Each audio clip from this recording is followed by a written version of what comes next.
Right, Sharif. I'm gonna have to stop him.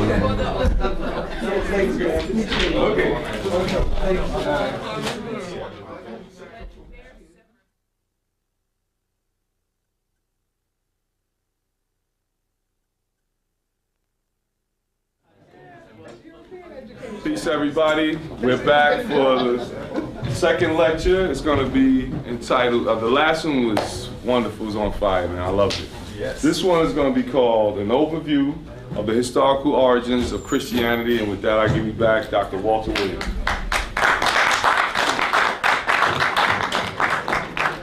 Okay, thank you so much. I'm back now. And we had a little break, and I hope everybody got refreshed. And now we're going to settle in on our second lecture.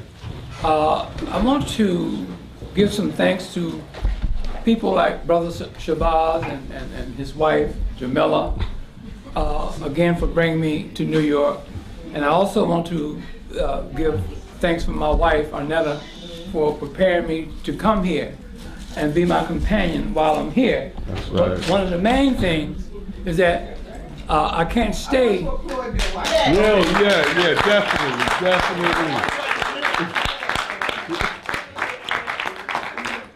Thank you very much. But while here in New York, I can't stay. My wife and I, we can't stay in the streets, right? That's right. So therefore, we have two gracious hosts and hostesses in the name of Lady Brown and Hampton Brown. So we have to point out the kindness of the Browns for having us as guests in their home. Okay, so I appreciate that. Thank you so much. Okay.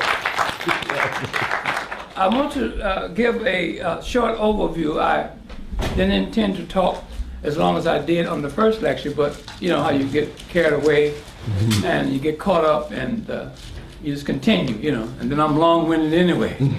Okay? That's a good thing. So I'm going to give you a short overview on Christianity. The next time that I'm invited back to New York by Brother Shabazz. That's right.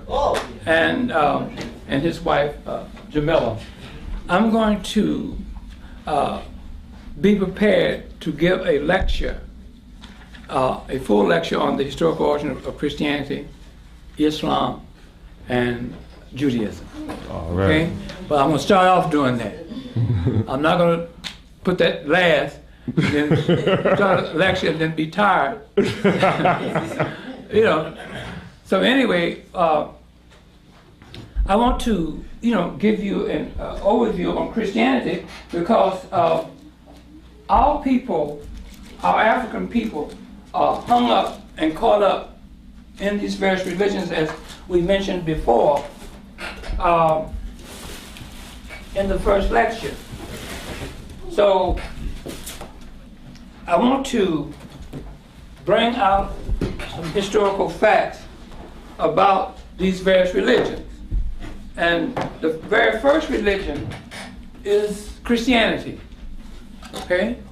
That's our very first religion that was created by man.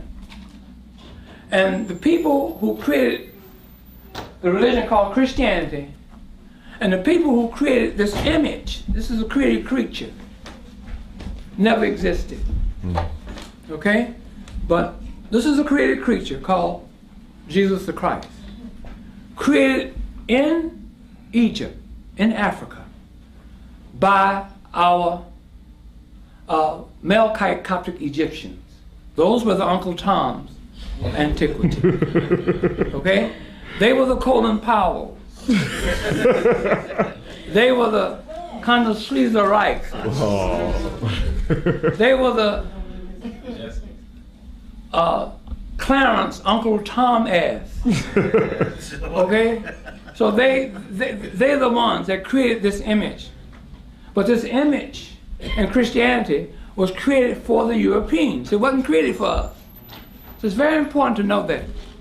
Another thing I want to bring out, the importance of the polemic. The word polemic means argument. This argument over the human nature of this created creature known to us today as Jesus the Christ. This argument went on for 921 years, whether this thing here that we call Jesus the Christ had a human nature or not. 921 years. But see, no one is telling you that.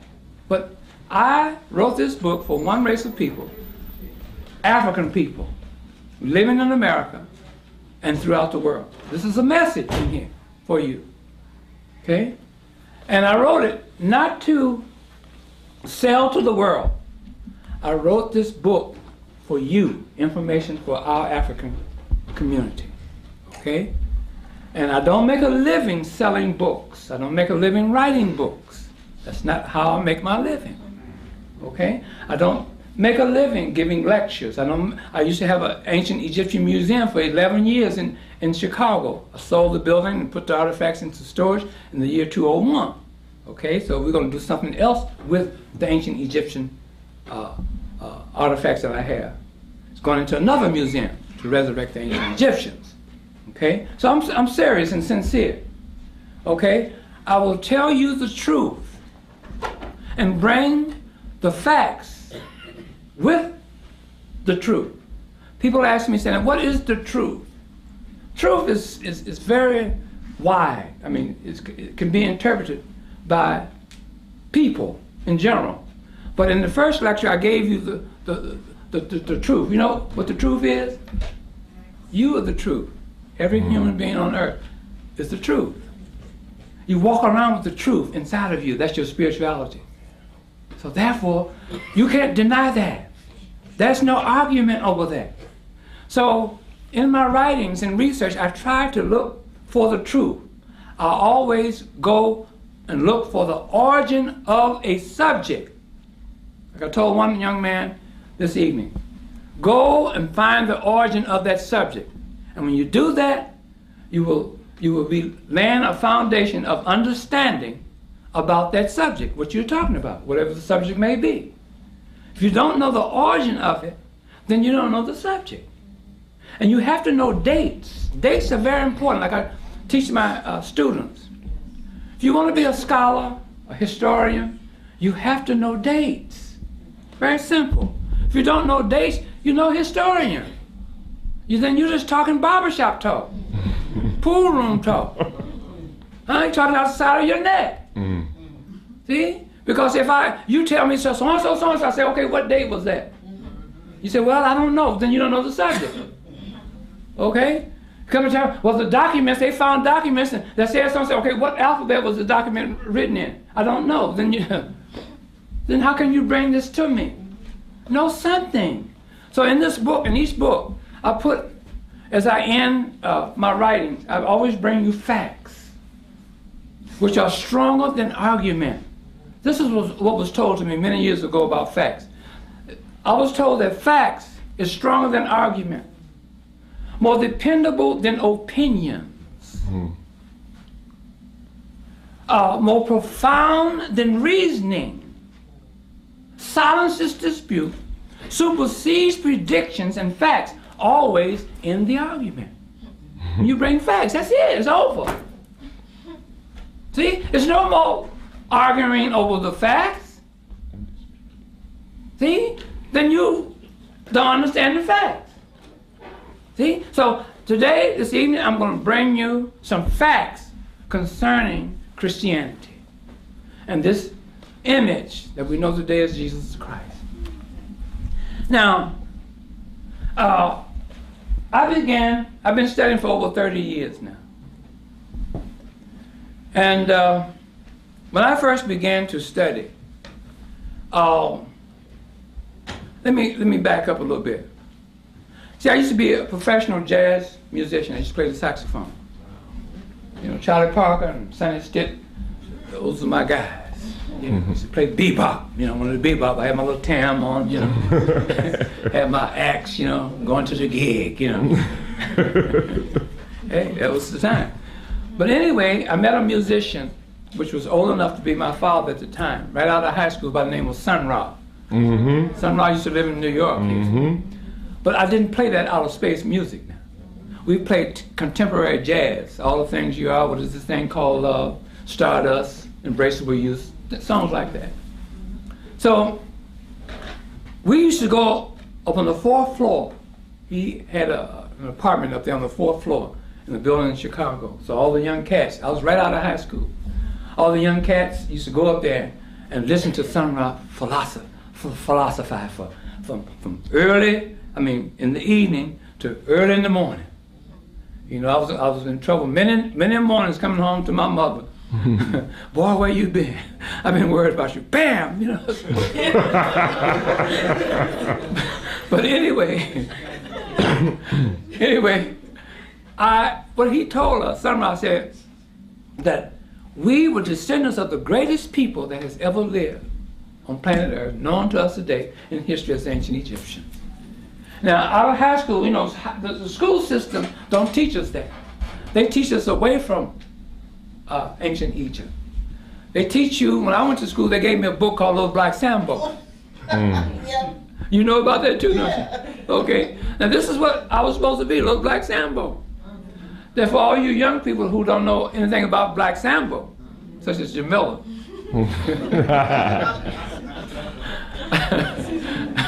and a few others in here. But anyway, Little Black Sambo was a little African boy who took the tiger by the tail and went around a tree, round and around and around until both turned to butter.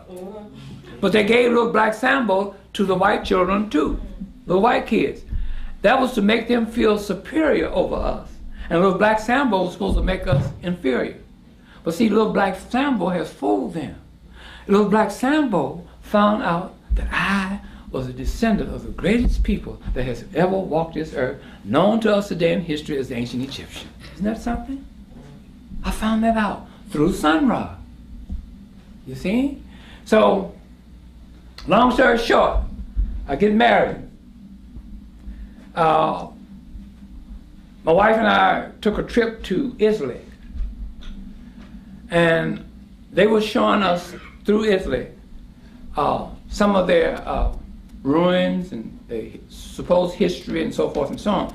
And I was feeling very bad because I didn't have anything to show the world as a Negro, okay? Until the tour guide said on the wrong bus, said, and when the Romans went to Egypt to receive their civilization, I said, uh-oh, big light bulb illuminated inside of me. I said, my goodness. If these Europeans went to Egypt to receive their civilization, and I was told that I was descendant of the ancient Egyptians, then I should know something about it. Huh?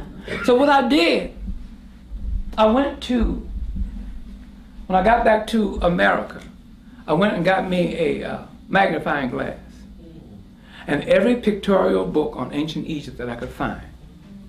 And what I was looking for through my magnifying glass was to look at all of those depictions that saying that these are ancient Egyptians. And I wanted to find out whether these depictions look like me and look like you. And once I was convinced of that, that's where I started my studies. Now, let's move on, okay? If you want to clap, it's okay.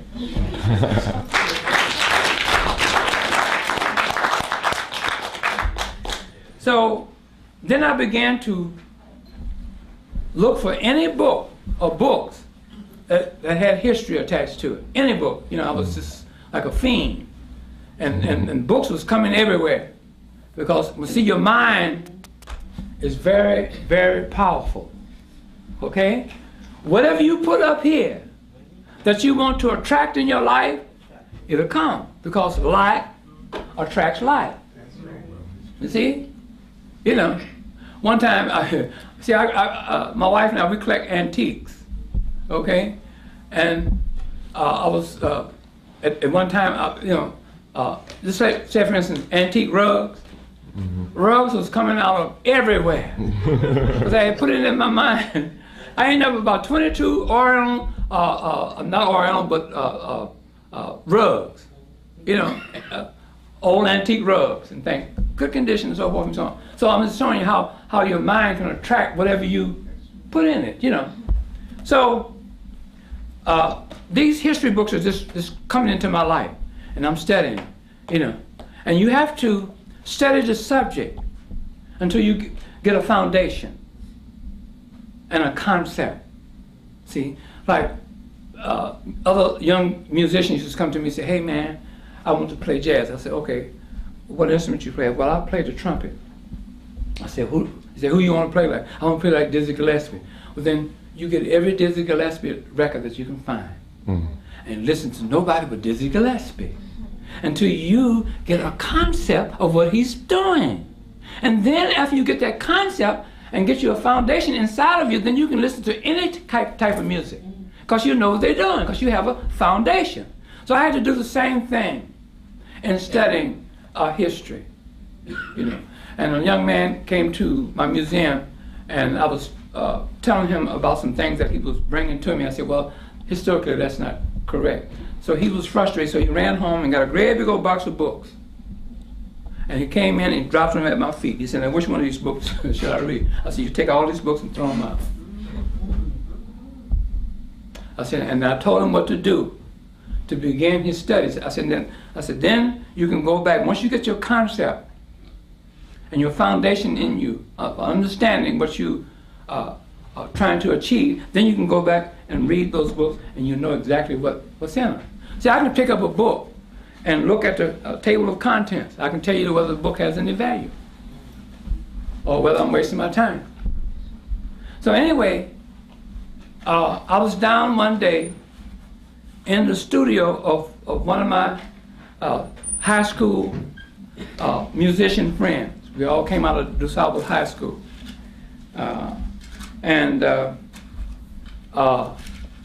He was teaching a saxophone lesson. He's a saxophone player. He's still playing music. And he had a shelf full of books. So while waiting for him to teach his student and finish up with his student, I went over to his bookshelf and I picked up a book called The Outline of History. And when I picked that book up, see, this is all pertaining to how I got to discover. See, I didn't set out to discover and prove that there was no Jesus Christ. That's not my intent. That wasn't my intent. I had no idea that there was no Jesus Christ. I had no idea it was that. Okay? Because I had believed that there was a Jesus Christ. But even though my family were not staunch Christians, I went to church one time that I can remember as a boy. And my mother and I went to the church, and that minister, old Reverend Chicken Wing, he said, and God wants you. And I jumped up and ran out of the church. And my mother ran after me, my heart is beating, and I'm sweating, and the candle, she, never went back since. You okay? Because it frightened me. And I want God to want me. But may kill me, who knows?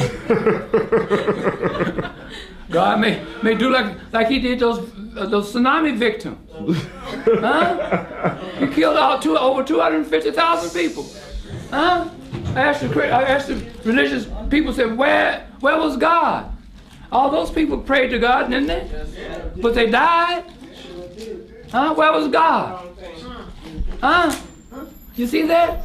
Martin Luther King's mother and father was in the church. They were good Christians. They prayed all the time. They got assassinated in there. Where was God? Where was God when the Europeans came into Africa and took our ancestors out and made slaves out of them, terrorized them in this country to make slaves? Where was God? You see? So that God is very dangerous. Okay? But getting back to how I came about the understanding of learning what the history of Christianity was about. So I picked this book up called The Outline of History by H.G. Wells. And next time I come, I'll bring that book. Yes. And I opened up the page to that book, and I saw an image in that book just like this. it said under the caption of this picture, I said, that's Jesus Christ. But it says Serapis. I said, Serapis. I said, this is Jesus the Christ. Looks exactly like Jesus Christ. Then I began to read. Now listen to this. I began to read on the pages that was attached to this Serapis image that we know today as Jesus Christ. I began to read that in the cult of Serapis, he is spoken of as the Savior. I said, what? I said, this is the same attributes that they give to this Jesus the Christ. Then it went on to say that he raises the dead. I said, what? Raises the dead? I said, this is the same attributes that they give to this Jesus the Christ. Then it says that even after death, you will always be in his presence. Don't Reverend Chicken Wing tell you all that at these funerals? Huh? Say, oh, Moses gone on to be with the Lord. Huh? You see? So I said, these are the same attributes that they're given to this Jesus the Christ. I said, wow. I said, what's going on here? So it says Serapis. And I put a tracer of us focusing in on Serapis only through study.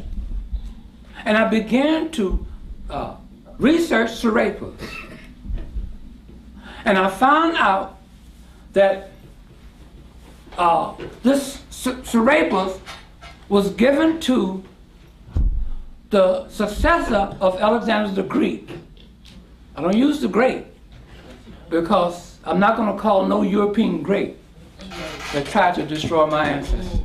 I'm not going to do that. I can give you the Greek. That's the best I can do for him. Okay? Not the Great. And when Alexander came into Egypt, I'll tell you how it started. He is the first known European to come into the continent of Africa in Egypt, historically known. Okay? He came in 332 BCE. Didn't have to have an army to invade. You know why? Because the ancient Egyptians never had an army.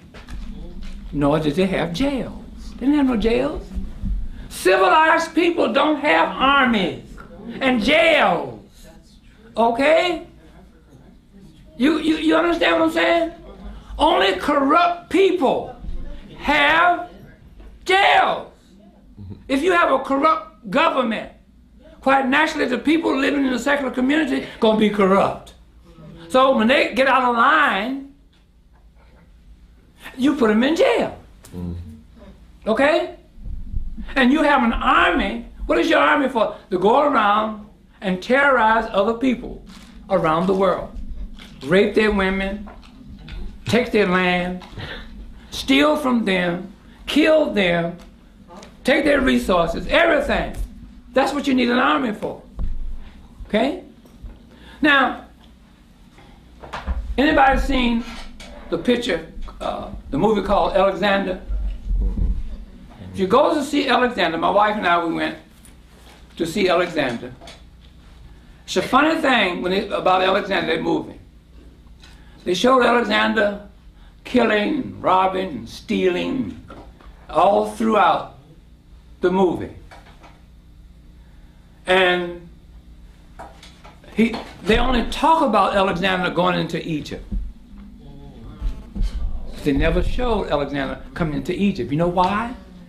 First, if they showed Alexander coming into Egypt, they would have had to show Africans in Egypt. They didn't want to do that. Secondly, they would have showed that the ancient Egyptians had no army. You see? A civilized people, the ancient Egyptians, civilized this whole entire world of all races. Creeds and color are using the civilization and the culture of the ancient Egyptians, right? At this very moment that I'm talking to you. You cannot go around to civilize other people throughout the world and then bust them upside their head at the same time and rape their women at the same time and plunder their land and steal from them and lie and cheat. You can't do that. You're out of cosmic order. Okay? You're out of cosmic order. You're out of cosmic order when you embrace a religion. You're out of tune with cosmic order. You see that? Wow. We have to bring balance back to this world. And we're the only people on earth that can do that. Bring balance. No other race of people can do that because we are the Pied Pipers of the world. The world is following this American African Negro who's been trained to call himself a Negro, Black, and African American. The world is following us. If we turn our caps backwards, they do it too. They don't know why they're doing it. They're following us. Okay? When we do the electric slide, they're out there doing the electric slide too. You see? So when we rap, they're out there trying to rap too. They don't know what the hell they're talking about. When we hip hop, they wear them old baggy bitches and showing the crack of their behind. They don't know what they're doing. They're following this Negro. See, we're the Pied Pipers. See, and then they have a television program that comes on every Saturday.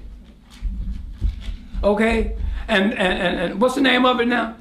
Soul Train. Soul Train.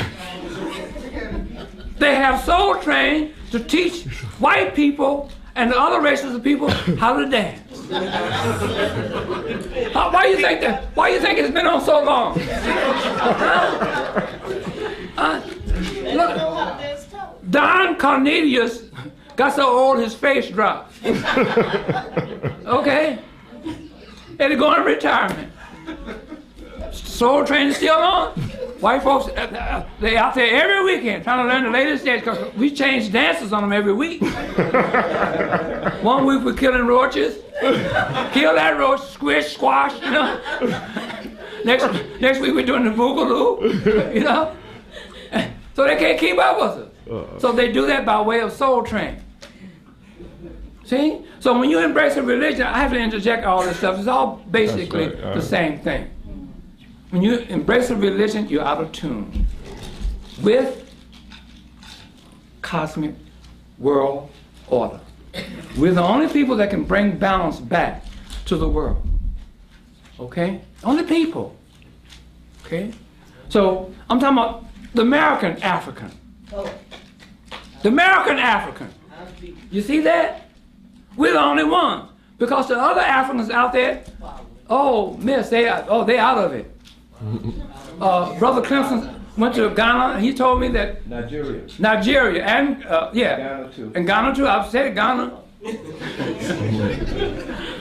He went to Ghana, and Nigeria. They had some of the biggest posters of this Jesus the Christ, this white Jesus. I know about it. You know about it? Yeah. You know, they'd be all on the bus, praying and singing to Jesus. You know, so hey, we have to mark them off. We have to start here in America, okay? Where the leading Africans live, okay? So now, here you have, going back to the historical origin of Christianity. I found out that when Alexander came into Egypt, didn't have to bring an army like I mentioned, but he was in awe of what he saw. He said, wow, look at these people here. Look at this civilization. They didn't have to, they're doing this peacefully. They didn't have no armies and they're not fighting and killing each other. See? Because every white man and every white woman and every white child that you see walking on earth today are descendants of savages. I'm not making fun of them. This is their record. I didn't make their record. Huh? Did I make their record? No. Okay. When a criminal go before the judge, and the judge has his record before him, he say, oh, I see you have stole cars, you have broken into homes, you have raped women, you know, and so forth.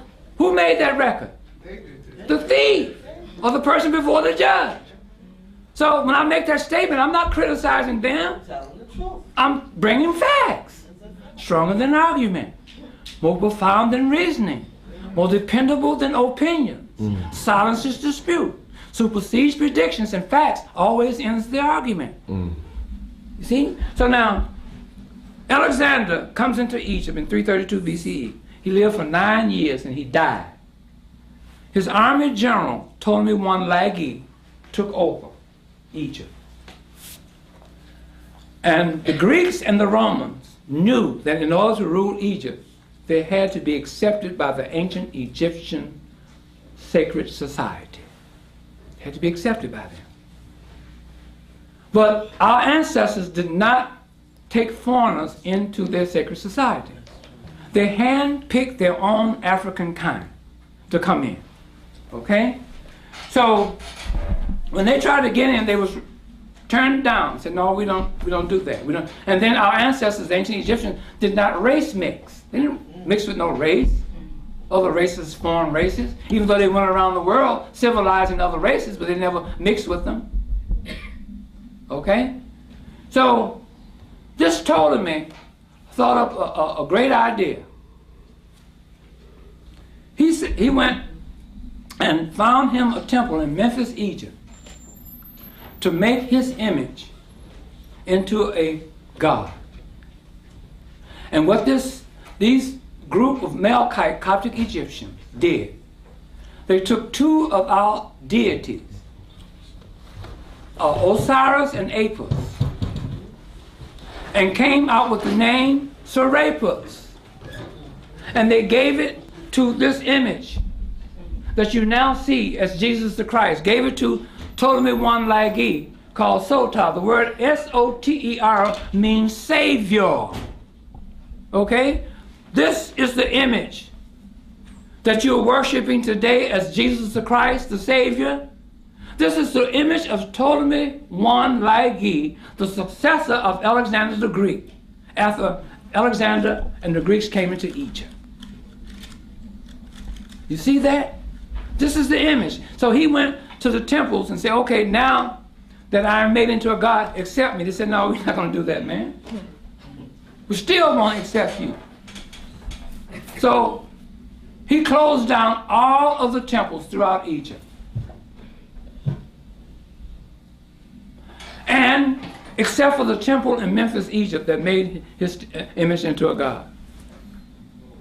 And he confiscated all of their divine scroll manuscripts from those other temples and housed it into the temple in Memphis, Egypt, where they had made his image into a god. But that image was named Serapis.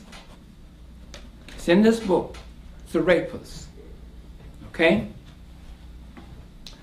And then he began to try to get the grassroots Coptic Egyptians to accept this image like they accepted their deity, Osiris. Now you look at this deity of Osiris, that's one of our ancestors. Now who does this Osiris image look like? It looks like us, don't it? Huh?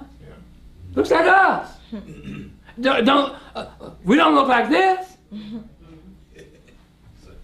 You see that? It's a difference. See? So now, since we didn't do that, he closed down all the temples throughout Egypt, confiscated all of our sacred writings from our ancestors' temples throughout Egypt, housed it into the temple in Memphis, Egypt, that made his image into a deity, supposed deity, known as Serapis. They took two of our deities, Osiris and Apis, and put it together and made a composite of the two names of Osiris. Gave him the name of Osiris or Serapis. Okay?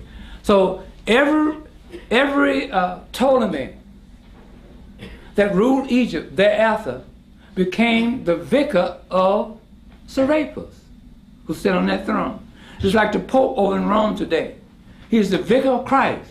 That means the same as. The vicar means same as Christ. You see? So these Ptolemy and Roman rules became the same as Serapis. the same as this image. You see that? But in the meantime,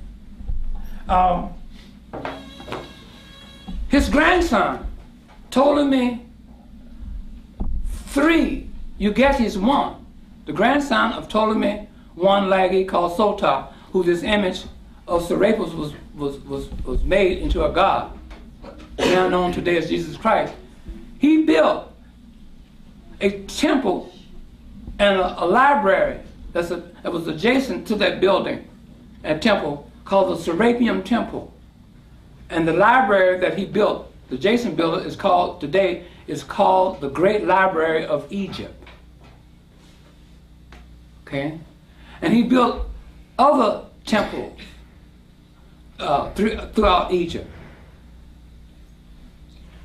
Okay? He built the Mithraeum in Syria. That's all part of, like I told you, that area over there in Syria is part of the African continent. See? But those Greeks was ruling all that area over there. See? So he built another temple to his grandfather in Canopus, Egypt. Okay? But we're going to concentrate on the Serapeum Temple in Alexandria, Egypt, where this supposed great library was made. Because there's a lot of misinformation floating around about the great library of Egypt. They said, tradition is saying that the teacher of Alexander the Greek was one Aristotle. And that Aristotle wrote hundreds of books. And Alexander the Greek built the Serapeum Temple and this great library adjacent building next to the Serapeum Temple, beside story go, to house Aristotle's book. But when you search a little further, you'll find out there was Ptolemy III Eugetes I who built the great library and this Serapeum Temple in Alexandria, Egypt. Okay? So now, I come along and said it's never been an Aristotle, like I told you before. Or Socrates never happened, never been in human form, or Plato. Why? Herodotus never been human. The Greeks had no alphabet. So how can Aristotle write all these books? Okay? And I told you that when Alexander the Greek came into Egypt and forced the Greek language on our ancestors, and our ancestors were the only literate people on earth with 3 forms of writing, they applied an alphabet after learning the Greek language to the Greek language. Today they say that this is the Greek alphabet. That's a misnomer. It's all in my book. So here you have this library. But what Ptolemy III Eugetes I did, he went into Memphis, Egypt, because his grandfather had closed down all of those temples throughout Egypt because they wouldn't worship him. He went into Alexandria, Egypt. Went into Memphis, Egypt, and got all those scrolls out of there and housed them into this Serapeum Temple, the annex building. That's the reason why today it is called the Great Library of Egypt. Because in order to have a library, you have to have literature. In order to have literature, you have to have an alphabet. Okay? And a form of writing. So let that be known. So, don't get hung up in that, but it's in my book. Now, in the meantime, all these Ptolemy rulers, after Ptolemy I Lagi, now this happened, this image of Serapis, using the image of Ptolemy I Lagi, happened in 320 BC. 320 BC. Okay? It's in the book. 320 BC. And because he took power in 323 after the death of Alexander. So in 320 he did all this going around to the temples and asking them to make his image into a god, was refused. And he closed them all down until he found his temple in Memphis, Egypt, to make his image into a god. Now we are going to fast forward a little bit.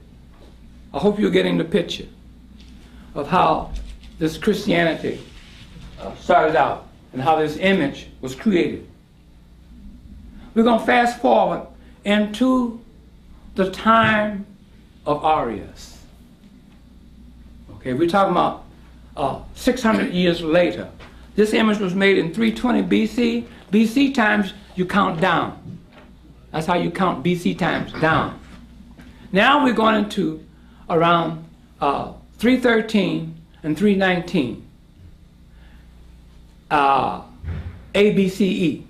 I can't use AD. If I use AD, then I would be trapped, because AD means anonodiamoni.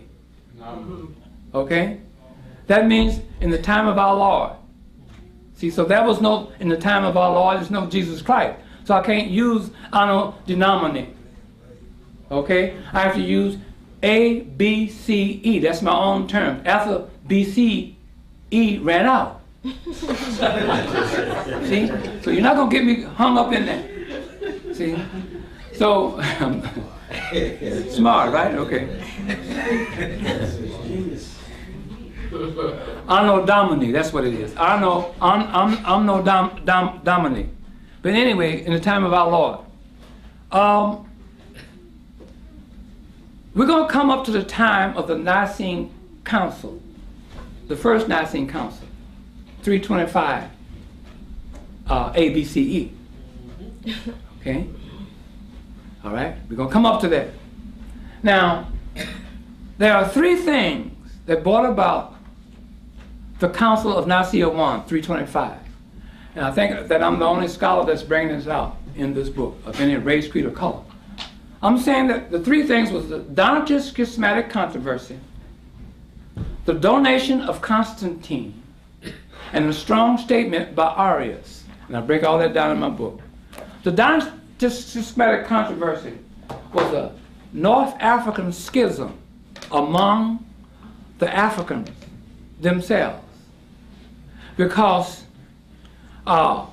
they had a separate community, because when Ptolemy I Lagi was refused entrance into the temples in Egypt, they refused him because they didn't accept foreigners, and they didn't look upon him as a god. So he closed them down. But they were forbidden to create any other temples for religious fellowship, so they used their homes and the cemetery to do that. Okay? The cemetery was used to honor their martyred dead, like we honor Martin Luther King. It's done at a cemetery around his grave and so forth and so on. We used our homes to fellowship, because we were forbidden to build any other buildings for that purpose. Okay, this is what the Greeks forbidden us to do, our ancestors to do. Okay, so here you have the Donatist schismatic controversy, which is a North African schism. It's all in the encyclopedia. You look up any encyclopedia, look up the Donatist schismatic controversy. It's there. And this is a North African schism. It happened like this. Diocletian, who was the Byzantine ruler at the time, wanted members of our exterior Coptic community to turn over their sacred writings to him. And Mensurius, who was a member of the Coptic Egyptian community, turned those writings over. Donatist, Bishop Donatist, said he shouldn't have done it. Shouldn't have done it. Okay? And this caused a schism. Then here comes Bishop Secundus, the metropolitan bishop. He comes in and joins Donatists. Say, you shouldn't have done it. You should have martyred yourself, just like your predecessors before you did. And that is known in history as the Donatist schismatic controversy that split our African unity in the grassroots communities. Just like in Chicago, there was Harold Washington running for mayor. You remember that? We in Chicago, the African community was unified behind him, and we voted and put him on the 5th floor of City Hall. When he died in 1987, there was a split in our African community in Chicago between Eugene Sawyer and Tim Evans, running for 2 African brothers running for mayor of Chicago. And that caused a split in our community, a weakness, and a white man came up in between that split, Mayor Richard Daley, that you have today. Okay? So the same thing in the Donaldson Systematic controversy. That controversy and that split in the African community gave Constantine the bright idea. Said, now we can, I can get this community, since it's split, to accept Serapis. See, they needed our African spirituality to spiritualize this. You see? See, so when you whoop and holler in church, oh, I love Jesus, and room at the cross and all that kind of stuff, you're spiritualizing this thing. See? So this is what happened. So what he did, Constantine did, he found a member in our African community by the name of Sylvester I. And went up to Sylvester and said, Sylvester, I will give you my imperial emblem on a temporal basis if you will accept this offer. And it's known in history as a donation of Constantine. Get your encyclopedia, like I said, it's there in the book. Okay? I don't be making up stuff that one cannot come behind me and do the research. Okay? I cannot go before the whole world and walk up on the world platform and say, hi world, there's never been a man that ever walked the earth in human form of any race, creed, or color by the name of Jesus Christ. I better know what the hell I'm talking about. And I better have some history to back up what I'm talking about. Okay? So it's known in history as the donation of Constantine. He says, Sylvester, if you accept this donation, I will give you my imperial emblems over your people, the Coptic Egyptian. Okay?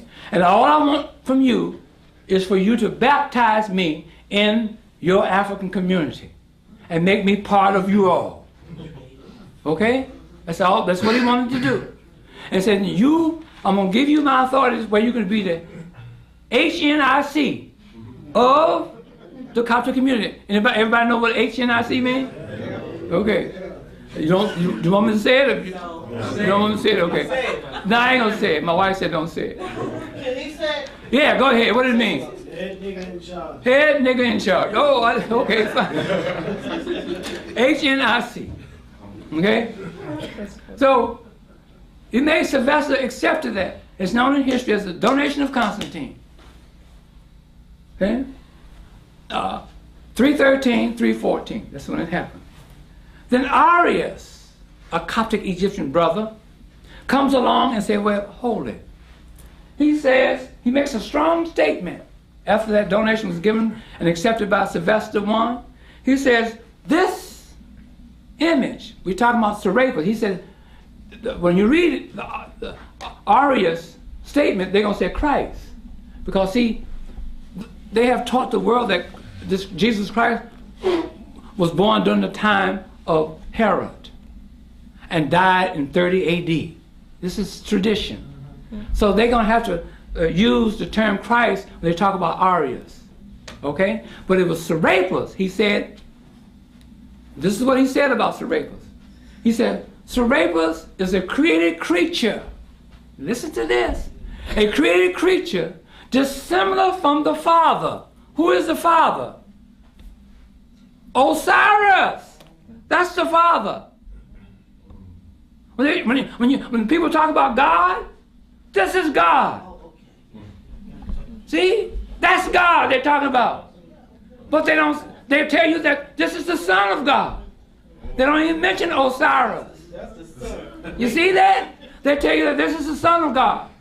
And you Christians sit up there and don't say nothing. They tell you Christians that God so loved the world that he sent his only begotten Son, the Lord Jesus Christ, to save the world from sin. Is that right? Now, his only begotten Son is a European white man.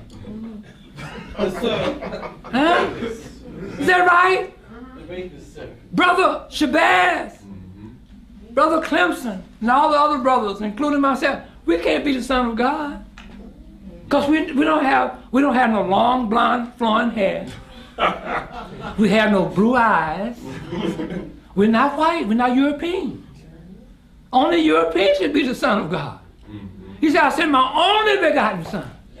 That means that when Shabazz thinking that he is the Son of God, he's gonna die and go up to heaven to be with his Father God, he's gonna be met by security guard. They're going to say, who did you come to see? I came to see my Father. Who is your Father? God is my Father. No. They're going to get an intercom. God. There's a Negro out here who says that he's your son. And God going to say, you know damn well I don't have no Negro as no son of God. Huh? Chinese can't be the Son of God either, can they? Mexican can't be no Son of God, only the European. Is that right? So, but the Christians don't say nothing. They sit up there and say, that's right, brother. Talking about Reverend Teeny Weeny. He preaches all this old garbage out to them, and they agree with it. You see that? But Arius said that this image was a created creature dissimilar from the Father being Osiris. Where's the Father being Osiris in the ancient Egyptian divine triad? You see that? The triad consists of Osiris the Father, Isis, the Holy Hathor Cow Mother, and Horus Jr., the S-U-N. That's the Son. But now, they put at the Council of Nicaea. Well, yes, but we're going to get there in a moment. Arius said that this creature here, Osiris, was a created creature, dissimilar from the Father, meaning not like the Father. A perfect creature, but a creature nevertheless. And that caused the Council of Nicaea, those three things, the Donatist Schismatic controversy, the donation of Constantine, and the strong statement by Arius, caused that council meeting to come about. Okay? Constantine had nothing to do with it. A lot of people think Constantine, he didn't call it, he had no authority. Why didn't he have no authority? He was a member of the Coptic Melkite community. He had been baptized because he gave away his authority. You see that? So he didn't call it, he had no authority to do that. He just sit there and presided over the function. It was the Melkite Coptic Egyptians called the Council of Nicaea I to come about in 325. And when they called that council meeting, they took this image of Serapis and went into the ancient Egyptian divine triad, the one I just mentioned, and took out Horus Jr., the S-U-N, and they put it in this thing here. Serapis, known today as Jesus the Christ, as a son of God. Now who is God? Osiris. See? You see that? Took and put the S-O-N in there, a white image. You see? Have you ever heard the term that Christ, Jesus the Christ, is the Son of Man? That's true. Because man cannot make anything with life in it by himself. He can't do that. Is that right? So therefore, man can only make creatures. See? So this is a creature. That's what Arius said. Said this is a creature dissimilar from the Father. A perfect creature, but a creature nevertheless. You see that? See, this thing is deep. See, you're going to church and sitting in the pews, you don't have to think. That's the point. They don't want you to think. They don't want you to think. Just believe. Have faith. If you ask too many questions, they're going to say, sister, you're not ready. We're going to pray for you. See that? See, 921 years they argued over whether this thing had a human nature or not. So that was the first council meeting that ever came about, religious council meeting that ever came about in world history. Okay?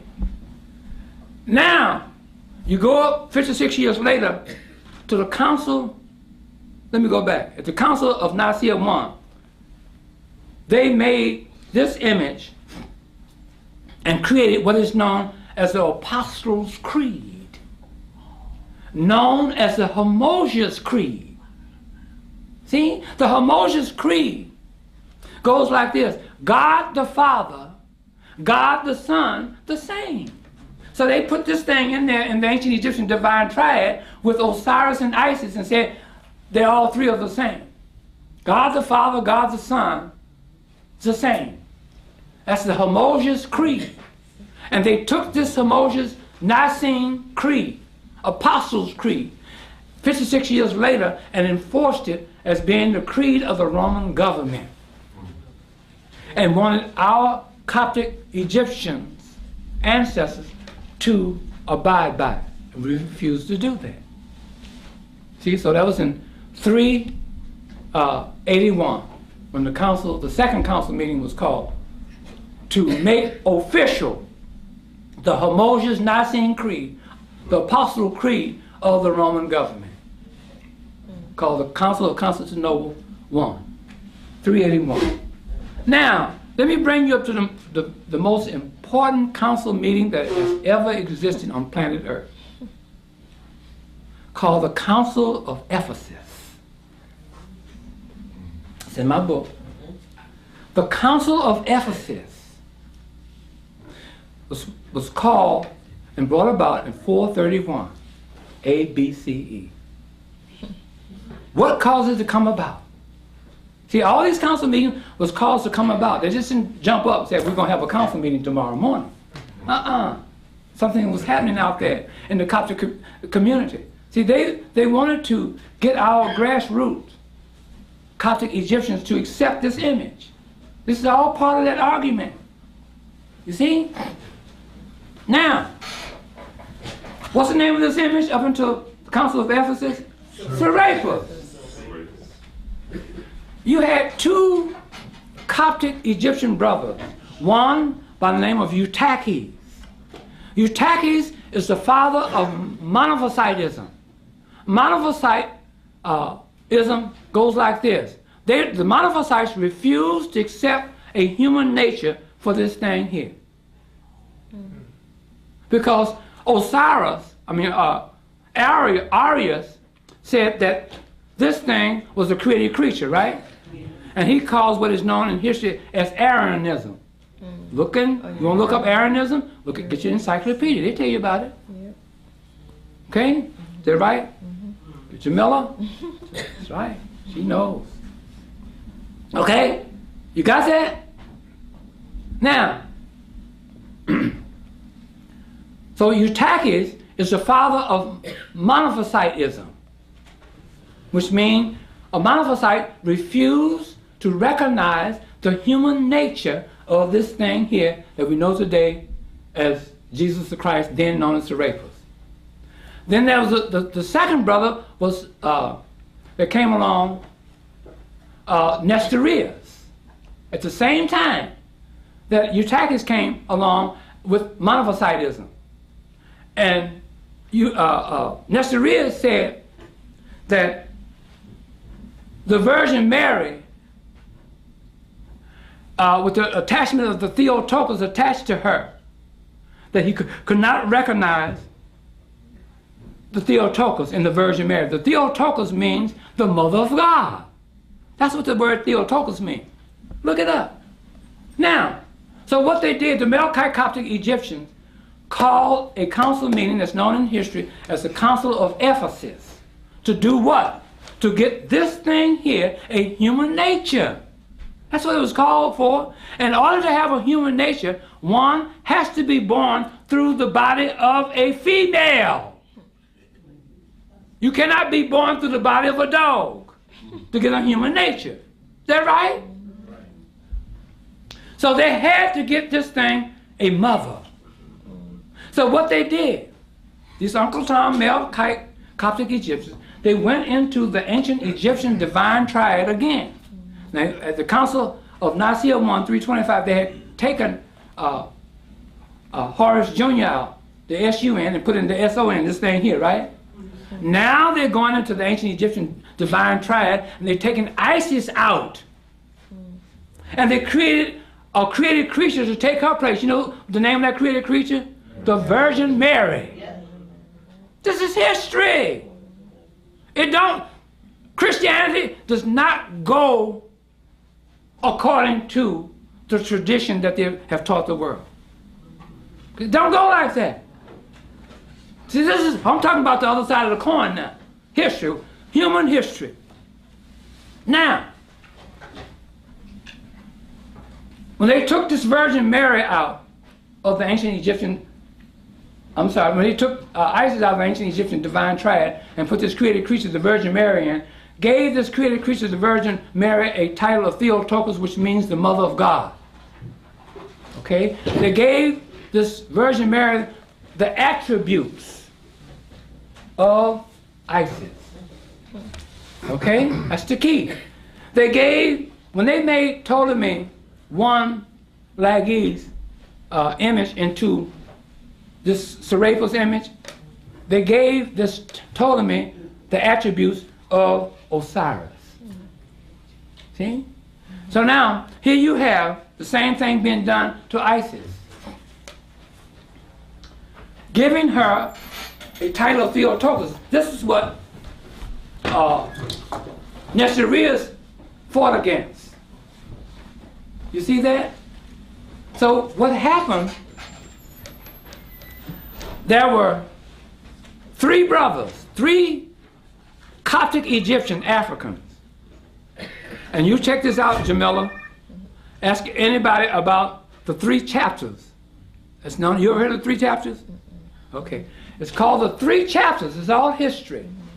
The three chapters was written by three African Coptic Egyptians, but they were Melkites, to counter and oppose the Nestorians and the Monophysites at the Council of Ephesus.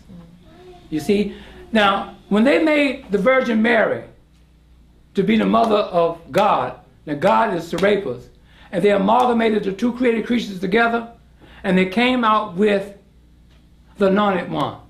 And the Coptic Egyptian speaking Greek said that this is the Christos. And in English, the Christos means that now this is the Christ.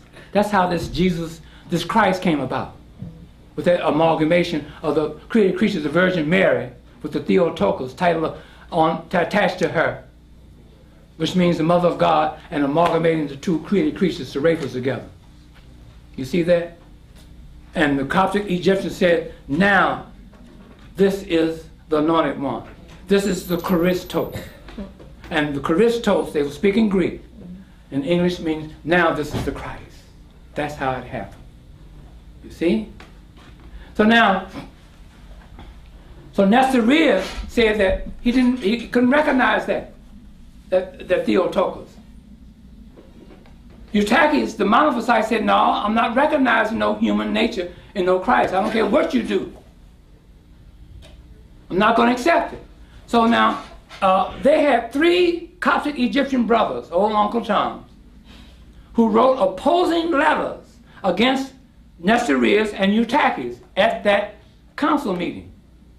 And it is known in history, it's in my book, as the three chapters. The three chapters written by these African brothers, Theodore of Mopsuestia and Theodoret of Sar, C-Y-R, and Ibis of Odessa, okay, wrote what is known in history as the three chapters. You go and get you to the library and get you a set of the new Catholic encyclopedias and you look up the 3 chapters in there, it's in there. See that? It's in there, Jamila. Now, these was opposing letters written at this council meeting.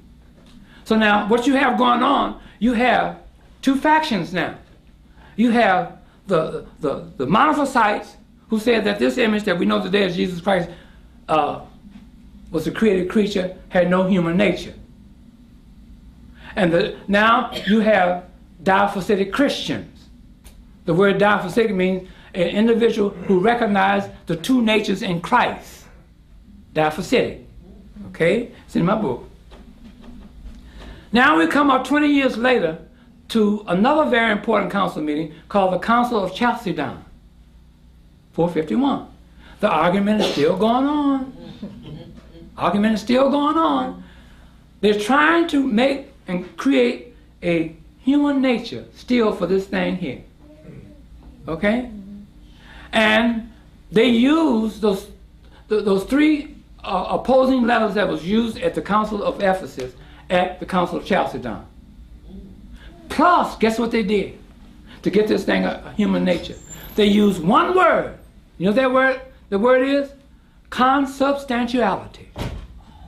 The word consubstantiality means a person.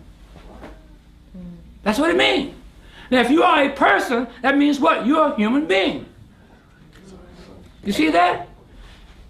So, in order to be a person, you are automatically a human being. So they use that word consubstantiality and applied it to this thing in their dogmatic decrees written to repudiate the argument that from the monophysites saying that this thing here had no human nature. Use that one word, consubstantiality, which means person. See? Now, I don't know nobody is telling you these things about what happened at these council meetings. Step by step. You see? So now, we're going to move. Now, the argument is still going on now. We're going to move from 451, I'm sorry. Council, at the close of the Council of Chalcedon in 451, guess what officially began? Christianity. Officially began. So anybody tells you, come up and tell you about a Christ before the Council of Ephesus in 431, they're historically incorrect. Anybody tell you about Christianity before the close of the Council of Chalcedon, they're historically incorrect. Anybody come up and tell you about a Christian church being in existence before 532 and 37, they're historically incorrect. We're going to get to that. Now, we're going to leave from Chalcedon. That was the 4th council meeting that happened in world history. Okay? Now, are you following me thus far? You see how this argument and how this creature was created? Okay? This is the progression of history. Okay? Now, we go up to the time of the Byzantine ruler by the name of Zeno. Zeno's time came about 474 to 491. That was his time of rule. And he tried to reconcile the 2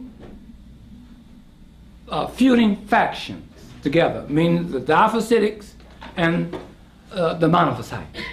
All these is Coptic Africans now. He's trying to reconcile them. And there was a man, there was a Coptic Egyptian by the name of Archaeus. Okay? Acacius. It's all in history. He wrote a dogmatic decree for Zeno. And it is known in history, what he wrote is called the Henoticon. See, this is history, world history. The Henoticon. This Henoticon decree is supposed to have reconciled the 2 factions, the Diaphysitic and the Monophysites. Okay? Now, what the Hananican consists of, it ties in and unifies and give credence and credit to and definition to the first 4 council meetings. Nicaea 1, 325, Constantinople 1, 381, Ephesus, Council of Ephesus, 431, and the Council of Chalcedon, 451. And with one word in there, in all these 4 council meetings, in this dogmatic decree called the Henoticon, with one word in there, consubstantiality. Tied it all in the Henoticon. But they never mentioned the word person in there. See? So he tried to get the 2 factions to agree to the Henoticon. They said, no way, I'm not going to do that. So the feud went on. You see that? The feud went on. Until you come to Zeno's time was 474 to 491. And 482 is when he issued the Henoticon that Acacius had wrote for him, this Coptic Egyptian. So you go up from 491 at the end of the rule of Zeno, and you come up to an Acacius I, okay? The succeeding Byzantine ruler after Zeno. Okay? His time was 491 to 518. He did something that's going to set up something later in history. What he did over there, he stopped the gladiator competition over there in the stadium of the Hippodrome.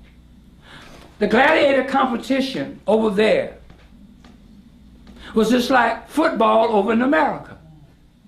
So suppose we have a president to stop and abolish football, this country would go up in smoke, wouldn't it? That's the same thing that happened over there with those Demis over there. The Persenes, the Venetis and the Persenes, called the Greens and the Blues. They were opposing factions. They set it at the opposite end of the Hippodrome. And they had colors, just like the ball clubs today, having different uniforms with their color emblems on it. These Demis did the same thing. See? And when he stopped the gladiator competition in Constantinople, because now Constantinople is a walled city. Okay? And when he stopped that, that's when all hell broke out. Okay? Now, we come up to the time, I'm setting you up. Come up to the time, to the successor of Anastasius I. We come up to the time of Justin I, who took control of the Byzantine Empire after the death of Anastasius I in 518. We're talking about 518 for Justin I to 532 for Justin, okay? And he kept the enforcement of no gladiator competition can be played out in the Hippodrome. So they grumbling, these white folks. And these white folks like in this kind of game. It was a savage game. You know what gladiator competition mean, don't you? They have those long old poles and they ride on a horse and they poke each other and kill each other until they die, you know. So we don't deal with nothing like that. The savages. So anyway, he kept that in place until he died, and his nephew, Justinian I, and his wife Theodora took over the Byzantine Empire. This is where the good stuff comes in. Okay? Now you still had the argument over whether just Christ had a human nature. It hadn't gone away. They argued over this thing having a human nature for 921 years. So what Justinian did in 532, he commissioned African architects and African builders to build the world's first Christian church, known as the Church of Hagia Sophia in Constantinople, Turkey. That church and university, which is the world's first university for European white men. They didn't allow women to come in there. Okay? The church and the university was staffed by African teachers. So, you want see, like I said before, Europeans did not develop in Europe. Why? They had no writing system.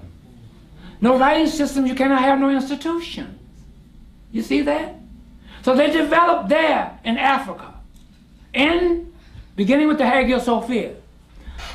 They had the African teachers taught them. Now this is the world's first Christian church, right?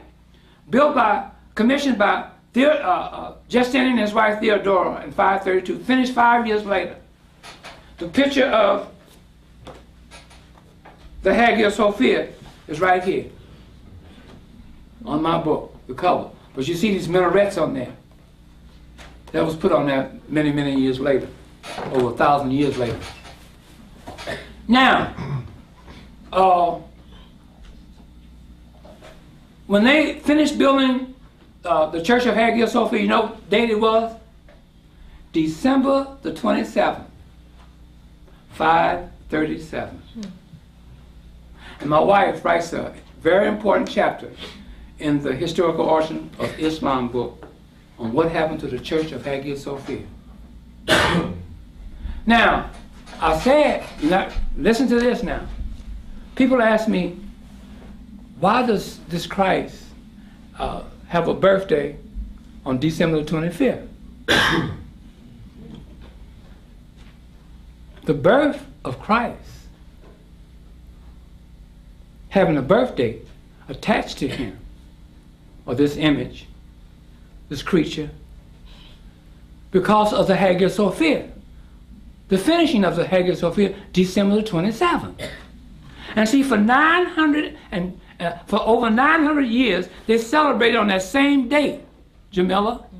They celebrated the same date every December the 27th to celebrate that building of that church and the creation of the Church of Hagia Sophia. The word, it was also known as the Holy Church of the Holy Wisdom, another name for Jesus the Christ. And when they moved Christianity to Europe, due to the Gregorian calendar, they lost 2 days. So you have December the 25th. See that? They're clever. But see, Reverend Chickaming, he don't know. He don't tell you this. He don't know this. See that? See? So now, for over 900 years, they celebrated the same date. They dressed up just like they do for Christmas here, for Christ Mass. Okay? They dress up for it. See? They give gifts and so forth and so on. Celebration that day. The birthday of Christ attached to that church. Is that something? Is that something? So now, but now, Justinian wanted to take back the donation of Constantine from the Melkite Coptic Egyptian. That will give him the ecclesiastical of power and authority over that church. That's what he wanted. He didn't want that power to be in the hands of no Africans. See? He wanted to have the ecclesiastical authority as well as the political authority. But it was in the hands of the Coptic Egyptian. So now he needs to get that out away from them, right? They refused to do that. Now, when he built that church in 532, there was a Coptic Egyptian who had the donation of Constantine by the name of Agapetus I. In order to get that donation from him, so he thought, he had Agapetus I killed. Okay? Had him murdered. And then the Melchite Coptic Egyptian appointed another brother by the name of Silverius I to take his place after the death of Agapetus I. And Justinian had his army general and his wife to take treason papers and serve on him. Say you have committed treason against the government. Okay, and they got rid of him, thinking that they can take back the donation of Constantine. Then they came to power with Vigilius, because the Coptic Egyptians, after Silurius was dismissed, the power of the donation of Constantine rested in the hand of Vigilius. Okay? And in 543, an Uncle Tom, there's always a Negro around going to tell white folks how to do other Negroes. You know what I mean? There's always some Armstrong Williamses around. You know, you remember Armstrong Williams, don't you? Okay, you know what he did, don't you? Okay. Here comes Theodore Acitus, a lawyer, a Coptic Egyptian Melchite lawyer, told Justinian how to take back that donation of Constantine. He said, what you do, you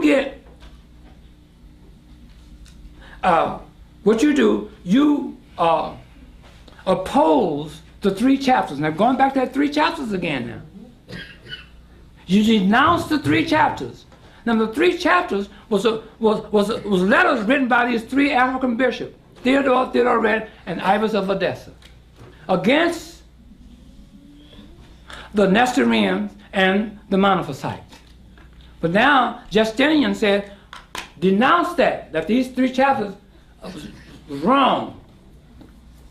Okay? And get Vigilius to take up communion with the Monophysites. See? So Vigilius said, no, I'm not going to do all that what you're talking about. You think I'm a fool, don't you? See? So that didn't work. So they called the Council of Constantinople II. You see that? Constantinople II. 553. And right after that council meeting, they found Vigilius mysteriously dead. Killed him. So therefore, they took back Justinian took back the donation of Constantine. And he became the ecclesiastical authority over the Hagia Sophia. And he was able to appoint whomever he wanted, like the bishop. He appointed the patriarch of the Hagia Sophia, were all Africans. So your first popes of the Roman Catholic Church, see, the Hagia Sophia was the Roman Catholic Church. The Catholic means universal church, okay? And all Africans were appointed popes of that church, of the papas, you see? And he began to appoint the patriarch of the Hagia Sophia. You see that?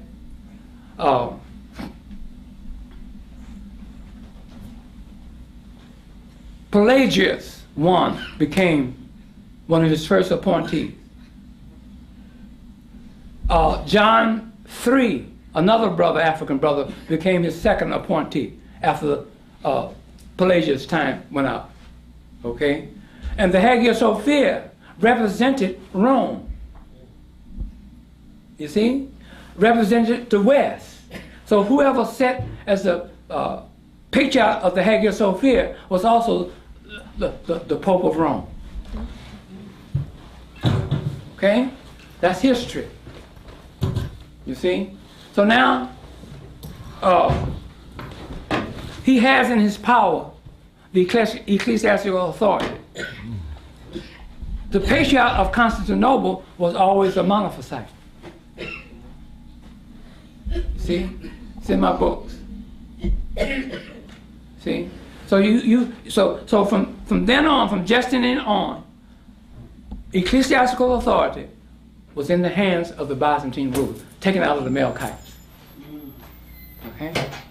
Coptic Egyptians. See? Then we're going to fast forward, and I hope I'm not boring you all. And we come up to Heracles, or Heraclius I. Okay?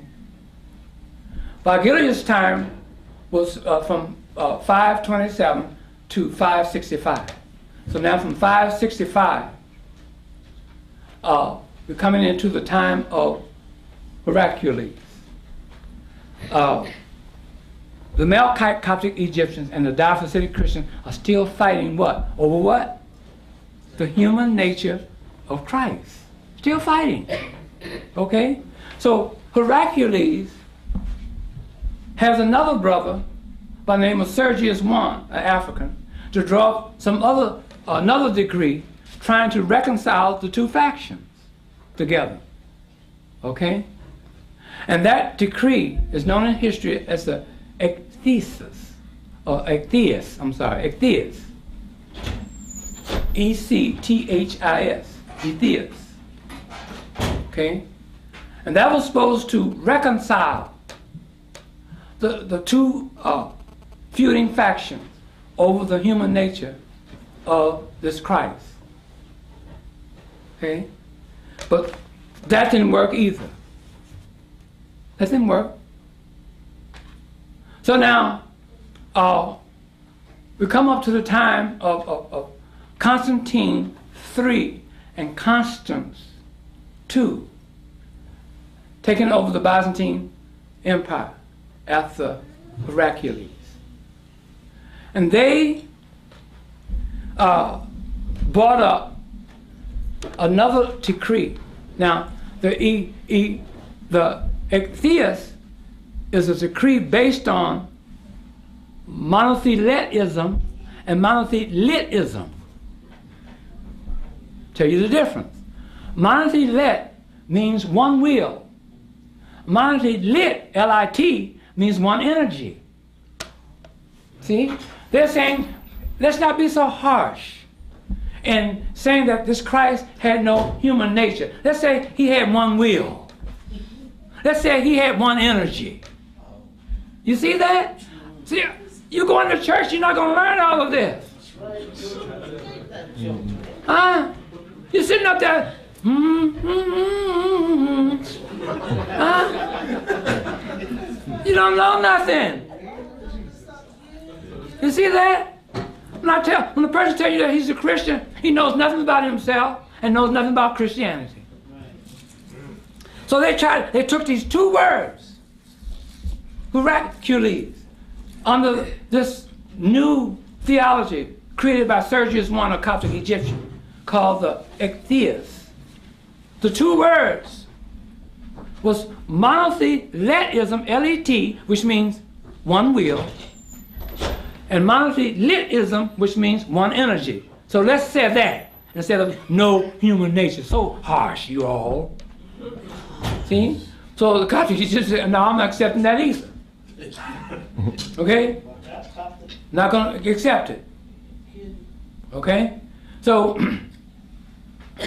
what he went on and did made the Ectheus the creed of the Byzantine government. Okay?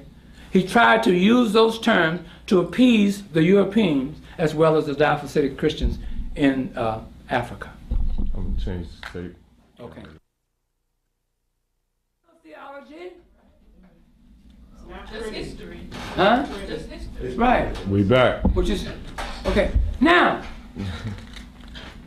after the Melkites and the Monophysites couldn't get together in agreement on these two terms, monothelitism, one will, monothelitism, one energy. Heracles, like I said, made it into a law. It was done to appease the Europeans in the West, the Christians in the West, and the diaphysitic African Christians there in Africa. Okay, didn't work. So here comes the successor of Heraclius, Constantine III and Constans II.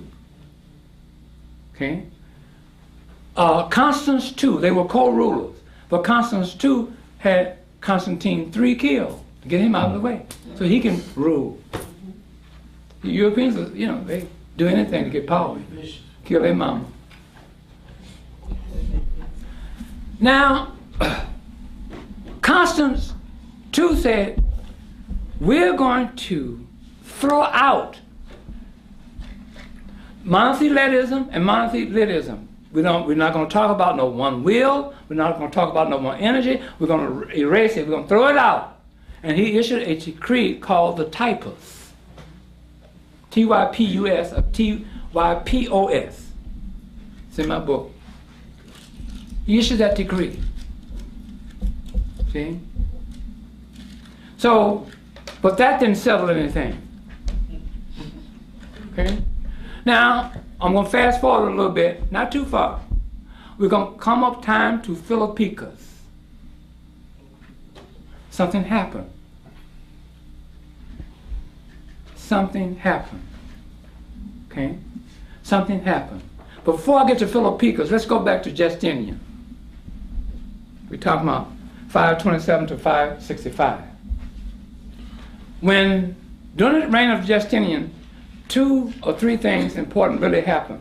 Well, one, he built the Church of Hagia Sophia. Remember me telling you about that? Now he had to deal with the unrest of the Europeans living in Constantinople because they were forbidden to use or practice the sport of Gladiator? what? Was that the gladiator? The gladiator competition. They began an uprising during his reign, and he was about to abduct and run away from his authority. He had prepared a boat to leave Constantinople, and his wife Theodora said, "No, you don't do that." He said, "You go and get your army general, Mansurius, and you bring down this riot." So his army general took 30,000 men, women, and children and marched them into that hippodrome and killed them. And that is a bloodbath. It brought down that riot. And that riot is known in history as the Nika riot, N-I-K-K-A. You ever heard of that? No, you haven't. I understand that. And the word Nika, N-I-K-K-A, means conquer. Greek conquer. Okay? And after he brought that riot down and things began to settle, he already built a Hagia Sophia. Then a rich merchant in Constantinople by the name of Harith ibn Gabala came to Theodora, and watch this now, and said, "I want you to send someone to evangelize among the Arabs or the Europeans then." And she went and hand-picked Uncle Tom Negro Coptic Egyptian by the name of Jacob Barrodeus, known also, aka, as Jacob Barroday. Okay? And she commissioned him to get a group together to evangelize among the Europeans. Okay? And he got about 120 clergymen, 170 really, clergymen, including women. See, the women over there were nuns. See, they practiced celibacy. See, all of the Coptic Egyptians, whether they're Melkite or whether they was Monophysites, they practiced what is known as celibacy. And that's the reason why those women, those African Coptic Egyptian women, were called nuns. They didn't practice, they didn't have sex. You know, and that's where you get the practice of celibacy, supposedly in the Roman Catholic Church. But you know that's a big joke.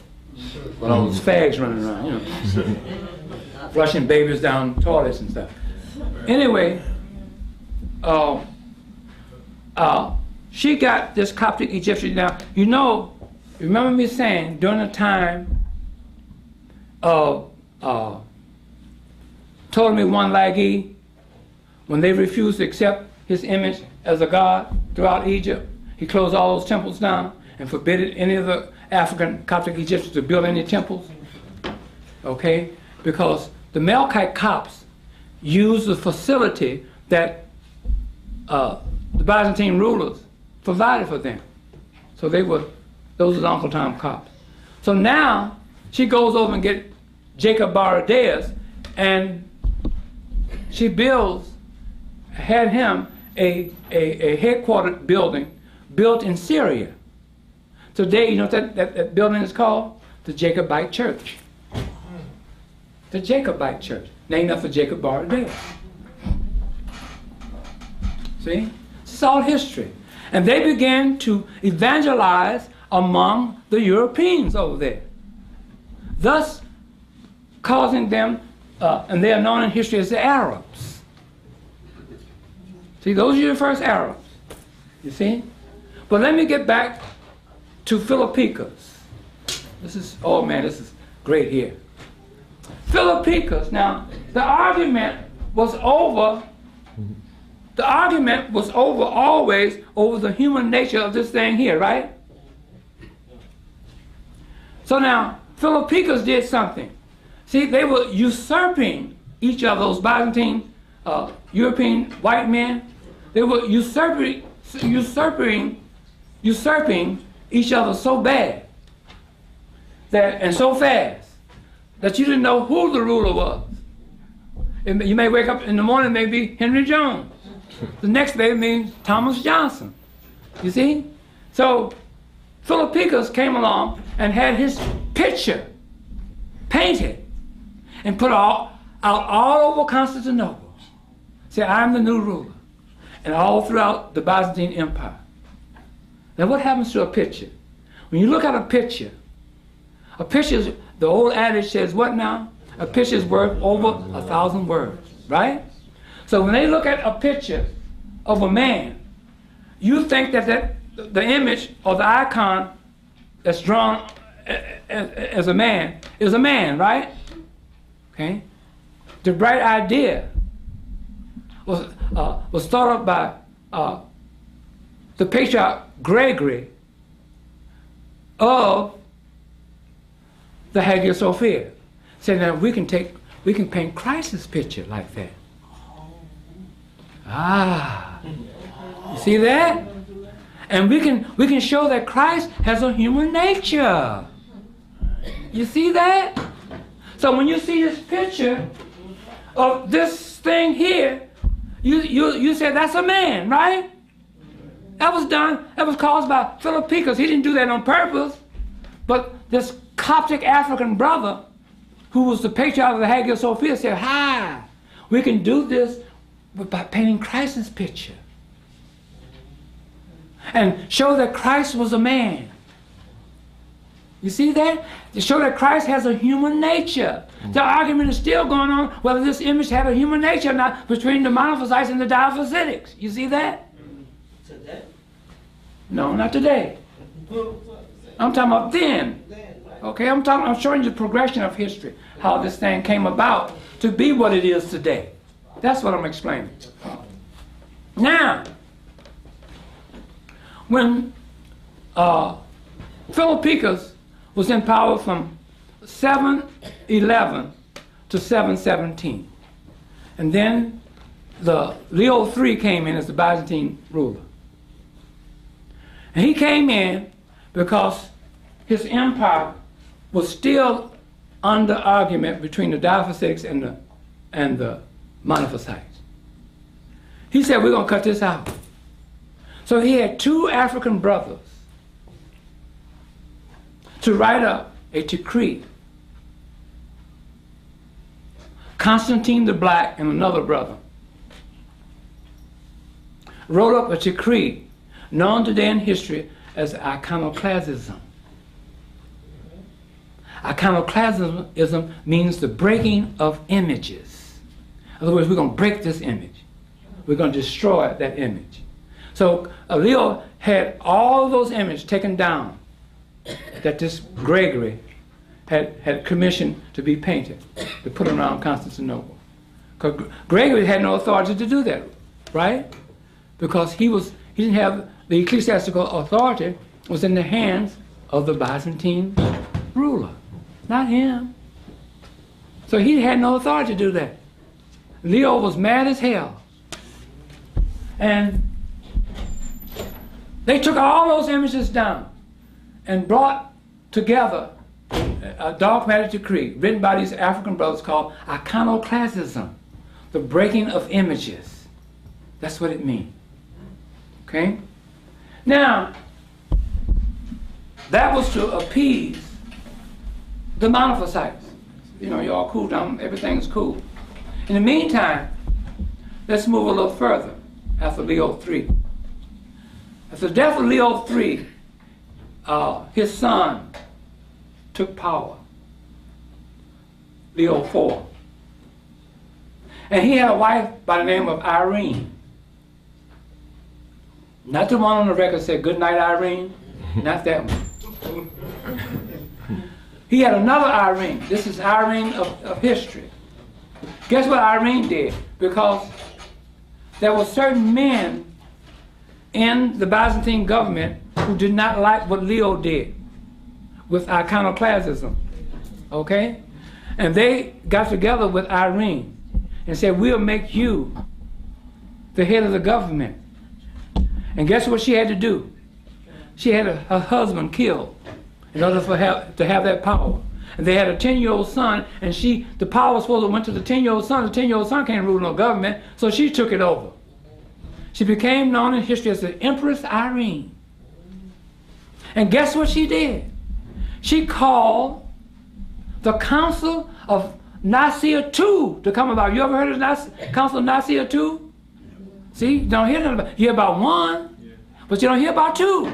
Now we're going to talk about two. It's called the Iconoclasm Council meeting, 787. See? It's in my book, Historical Origin of Islam. 787. She called that council meeting to be. Okay? So called the Council of Nicaea II. And in that council meeting, she had her stooges on staff with her to write up dogmatic decrees against iconoclasm, in favor of iconoclasm.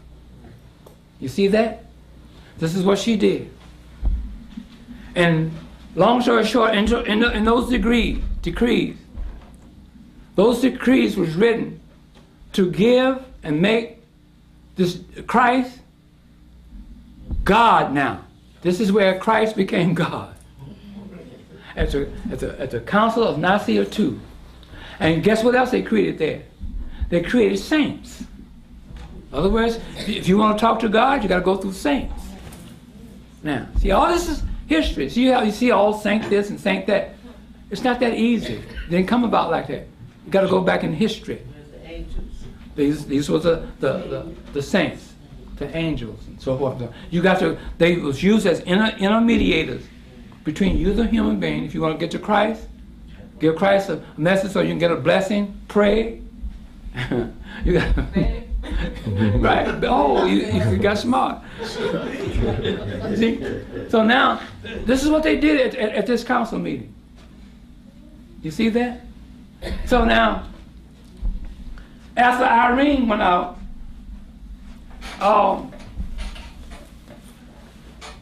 you could fast forward. We're gonna come up to the time of Photius. You ever heard of Photius? Called the Photius-Philippic controversy.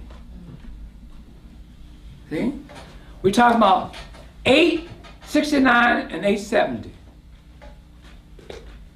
See, the Photius-Philippic controversy.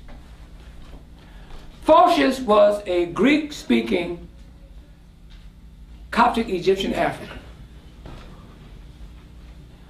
And this is what got Photius in trouble. Bardaeus, who was a Byzantine ruler, appointed him to be the patriarch of Constantinople. Like I said, patriarch of Constantinople represents Monophysitism. The patriarch of the Hagia Sophia represented Diaphysitic Christianity. Okay? So now, Photius came along and they rushed him through the procedures to be a patriarch. They set a new precedent. And the patriarch of the Hagia Sophia, another brother, resented that. Okay? So what Photius did, he retaliated by saying that, number one, he refused to recognize the patriarch of the Hagia Sophia, the Pope of the Hagia Sophia. He refused to recognize him and his authority. You know, I don't recognize you. You're just another nigger. In lieu of a better word. Then the second thing he didn't do, he refused to recognize the Filioque in the creed. Now see how they set you up? Instead of saying he refused to recognize Christ in the creed, they said the Filioque. They used the word Filioque in place of Christ. Slick. It won't wake you up. It won't wake the Christians up. You said Filioque, they don't know what the hell Filioque is. Because it took me a long time to find the meaning of Filioque. I had to look and search and look. You know? It's not, you can't go to a regular Webster's Dictionary and look up Filioque.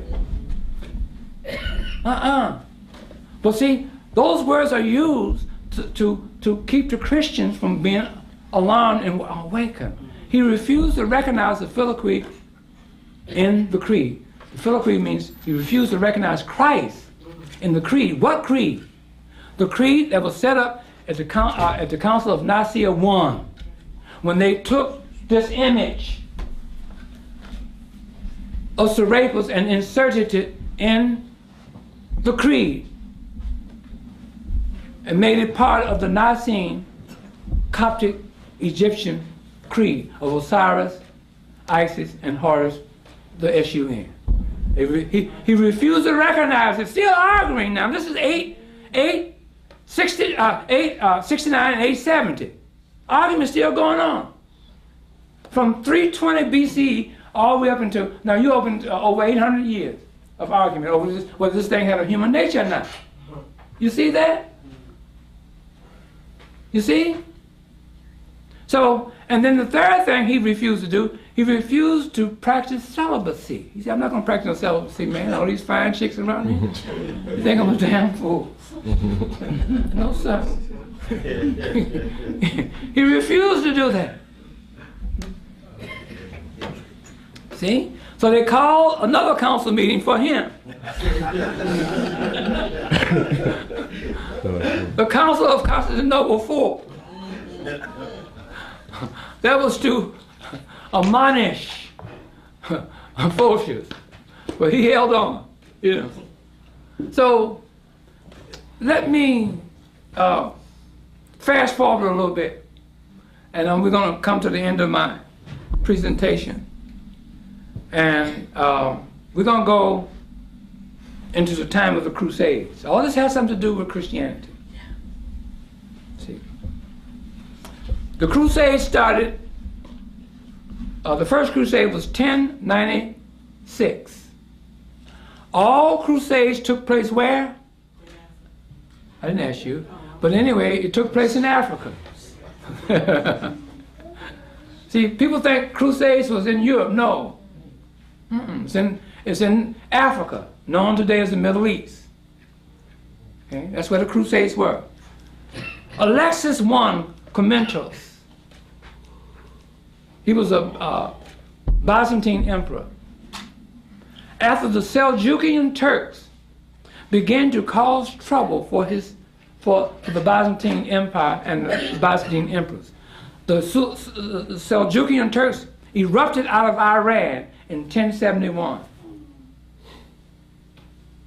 Okay, ACE. And they began to disrupt the rhythm and the power of the Byzantine emperors and that Byzantine Empire. So what they did, see, those Seljukian Turks was fierce fighters, and they would call these Byzantine rulers would call to Europe for European mercenaries to come in to help them fight the Seljukian Turks. So this is what caused the crusade to come about. And when he called for help to the west, to send troops over there to save, now this is what traditional history said, to save Christendom. Damn lie. Those crusaders was not coming over there. He wanted them to come over there to save his empire. Not no Christianity. And those crusaders came over there not to save his empire either. They came over there looking for land that they can take and claim their own. Right. Okay?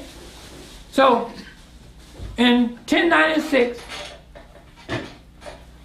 you had Peter the Hermit. You ever heard of Peter the Hermit? And Walter the Penniless. Peter the Hermit came out of France. Walter the Penniless came out of Italy. They came over there, supposedly. By the time they got over there, they had been intercepted by so many different factions that they came over there with a little ragged group of men. Okay? But in the meantime, the rich barons began to send troops over there, men over there, armies over there. Why did the rich barons want to go over there in that land? To get land for themselves. See? And these Byzantine rulers gonna get these men, the head of the armies that came over there, said, now, when you confiscate some land and defeat these Turks, you give it back to me. Now, he didn't say, oh yeah, we're gonna do that. Shh. Like hell. So what happened? Solomon Bar Isaac called Rashid, the man that formulated the protocols for Judaism and for the conduct of the rich barons. Okay? Sent an army over there under the leadership of Godfrey of Debulion and his brother Baldwin. They came out of the north of France. And then another another rich baron sent Raymond with another army from Toulouse, all coming out of France, out of the southern part of France, Toulouse, France. And then another army was led by and commanded by Stephen of Blois, B-O-L-I-S, Blois, France. And then you had Bohemond coming out of Italy. Those are the 4 baron armies coming into and during the time of the Crusades. Okay? Into Northeast Africa, into Turkey, and the surrounding areas. See that? They didn't come over there to save no Christendom. They didn't come over there to save no land and defeat the Turks and give back the land to the Byzantine rulers. No, no, no. Okay? So what they did, they came over there and those Turks defeated them.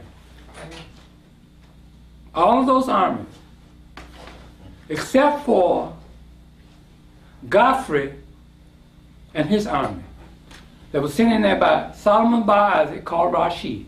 When you study the historical origin of Judaism, they'll tell you that Rashid is in all Jewish studies. Okay, that's what they tell you. Okay. Now, what in the army of Godfrey were Christian soldiers. Godfrey himself was a Christian. Is that correct, Annetta? The emblem of Godfrey was a red cross with 4 other red crosses in that big red cross. He had a big red cross like that, right? And you had a little cross here, a little cross there, and a little cross here, and a little cross there. That's called the equestrian cross. Okay? Went on to be what? The emblem of the Red Cross that we have today. In his army, you had these Christian soldiers, right? They came over and they seized Jerusalem in 1099. And they built themselves a walled city around Jerusalem. You see that? And they lived inside of the walled city. But they paid their way to stay there. So the Turks would not bother them. They paid a dihemi tax. See? A dihemi tax is paid to a sovereign power for me to stay where I want to stay on this land, which is your land, without being in other words, rent. Okay? And those inside that compound that they built, guess what organized within the Godfrey and Baldwin's army?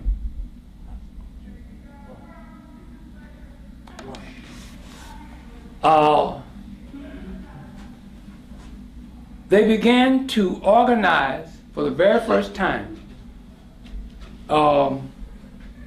Another. For the very first time, they began to organize. They're known in history as. You asking me? Yes. Please, sweetheart. Okay, the Knights Templar. The Knights Templar. The Knights Templars became into being. They came over in 1099 in Jerusalem, and in 1118 they organized themselves and began to call themselves the Knights Templars. Okay, and the Hospitallers was over there too. That's the White Cross. And then, see, and then in 1118, 10 years later, they got their emblem, which is the compass. The compass is nothing but 2 pyramids, one up and one down. Okay? And those 2 pyramids is known today also as the Star of David.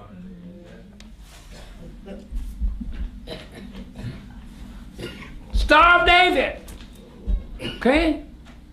One up and one down. Coming from the Knights Templars. They also went on to become the first Freemason group on earth. Scottish Rites. Okay? This is all history. They paid their way over there. They paid their way to stay there. Okay? Then other rich barons began, now listen to this, began to go to them because Solomon Bar Isaac was a rich baron out of Tries, France, who was a wine grower, vineyard owner, the one that laid the foundation for Judaism and the protocols for the rich barons. Okay? He said, when you get over there, find this land, any kind of land, and build me a temple. Okay? So his name was Solomon Bar Isaac, called Rashi. So they built a temple of who? Solomon. Inside that wall compound. And then the other rich barons began to do the same thing, having these Knights Templars to build them temples over there. And that's how, from the rich barons giving them money to stay there, that's how they was able to pay their Dehemmi tax for 192 years. Until 1291, when the Mamelukes out of Egypt ran them out of there. And they went into the island of Rhodes, they ran into Scotland and began to create what is known as Scottish Rites. That's your first, those were your first practitioners of Judaism, the religion. But it wasn't like it is today. But that goes into another history. So then you go into still with these crusaders coming over there, fighting. It's all in my book. I wrote it down.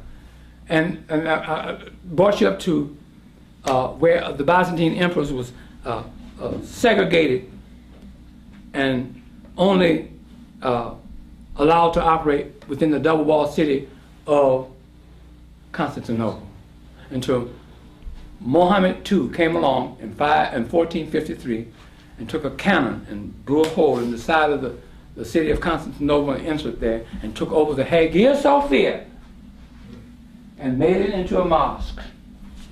That's the Hagia Sophia. And before that, John VIII, I told you, went into Florence, Italy at the Council of Ferrara and gave up the donation to Constantine, and then that's when they moved the seat of Christianity into Europe. And the rest is history.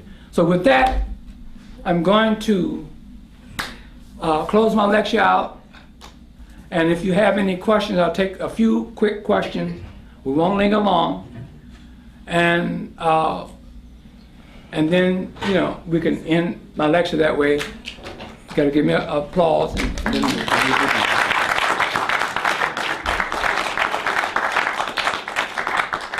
thank you very much. Are there any questions? When did Islam come in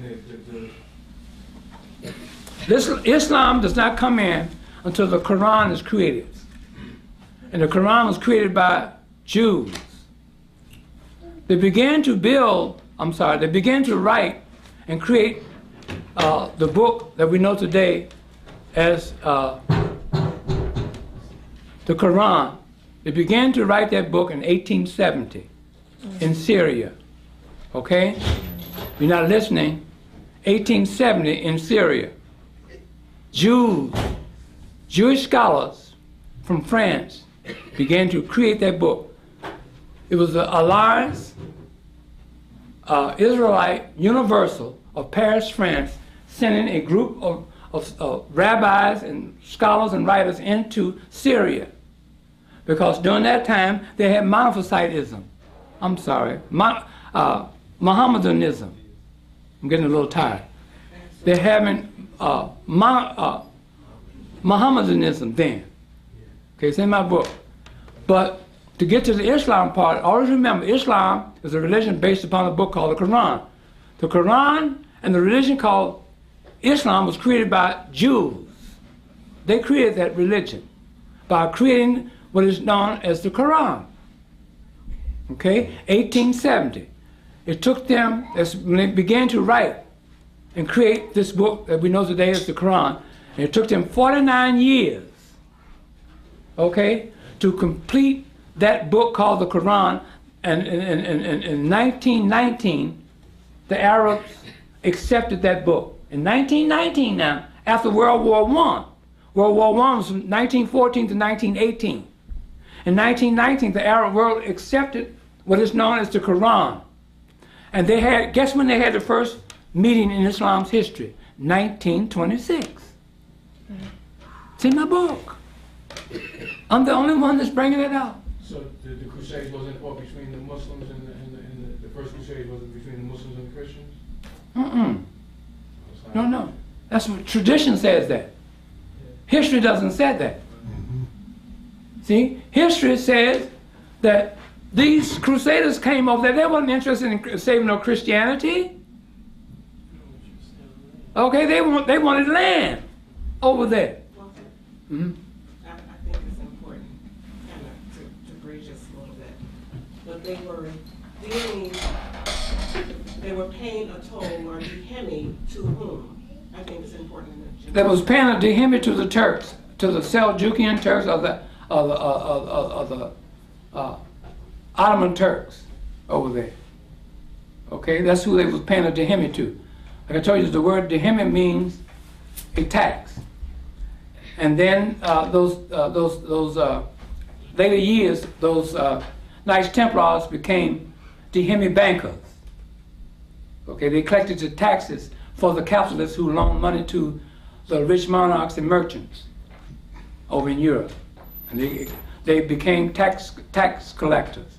They were called dihemi, tax collectors.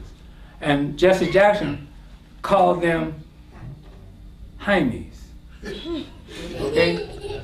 And you see, you spell dihemi, D-H-I-M-M-I. Okay? If you take the D away, and you put, in place of the I, you put Y in there, still I and Y is the same, interchangeable. You got Hymen. Okay? So, that's how the Quran came about. Without the Quran, you have no Islam. And the Jews wrote the Quran and created the religion called Islam by creating the Quran. And that Quran, it took them 49 years to complete and accepted by the Arab world in 1919 in Cairo, Egypt. Those Jewish writers and scholars were sent over there by the Alliance Universal of Paris, France, sent them over there to do that. Okay? And the first meeting in Islam's history was 1926. The components of the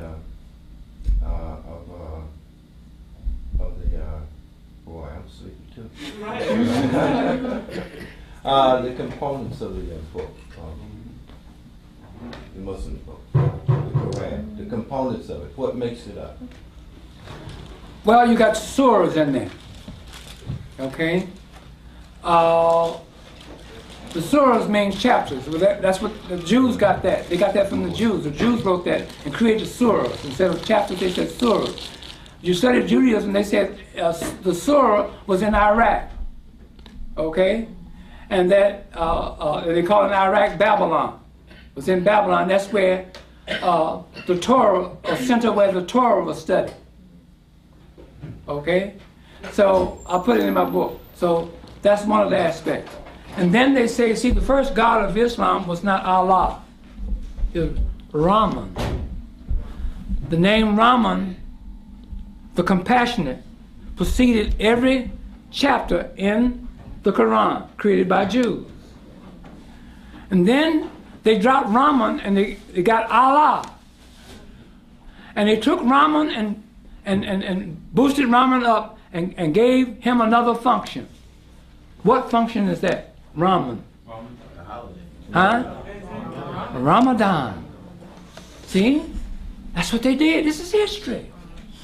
They made Ramadan out of this. See? Another thing from the Jews. See? The Day of Atonement. Ashura, the Jewish Ashura. Meaning the Day of Atonement. They made Ramadan for the Muslims. For the Arabs. See, this is all history. So people sitting up, the Muslims were watching, they don't know what they're talking about. Assalamu alaikum, alaikum salam. They don't know what they're talking about.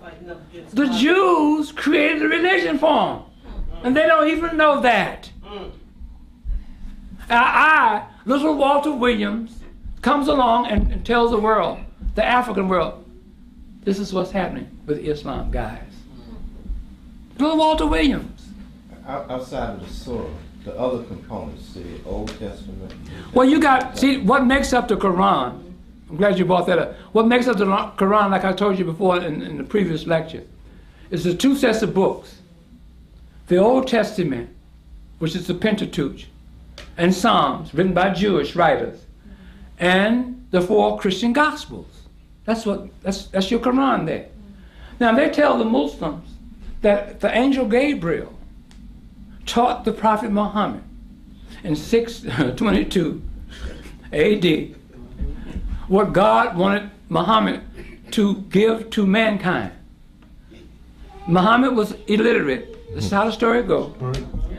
And that he memorized by way of mnemonics, which means memory, all of the Quran that was given to him by the angel Gabriel. You see that?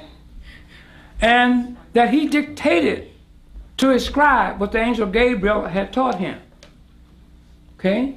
Thus creating the Quran, thus creating Islam. But now wait, now hold it. Here comes little Walter Williams. He comes along and says, well, something's wrong with that. Because if I investigated the angel Gabriel. And I found out that angel Gabriel was a little bird. So now how can a little bird teach a supposed human being anything? Suppose Shabazz will bring Dr. Walter Williams to this institution to give a lecture, and I end up being a little bird. Huh? You all are human beings out there. I'd be asking, may I Lord help? You look. Anyway, it don't work. And guess who taught the angel Gabriel? The angel Israfil. Israfil is one of the archangels of the 4 angels of Islam. Israfil is a 6-tongued hairy monster. 6-tongued hairy monster. See, you got the angel Gabriel, Israfil, Raphael, and Mikael. Those are the 4 angels of Islam. Okay? So now how can a bird teach anybody? How can a 6-tongued hairy monster who taught the angel Gabriel? Huh? And then, now how did Jewish writings get into Islam, the book called the Quran? That was my question.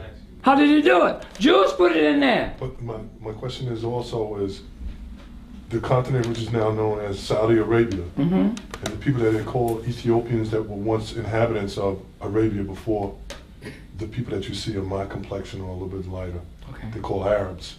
How did the infusion of Judaism create Islam?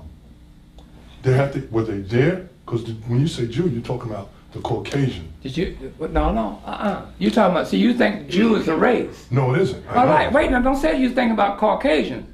Well, Sammy Davis Jr. was not Caucasian. He was a Jew. Yeah, but we're talking about back then. Well, no, we're talking about anybody of any race, creed, or color can embrace a religion.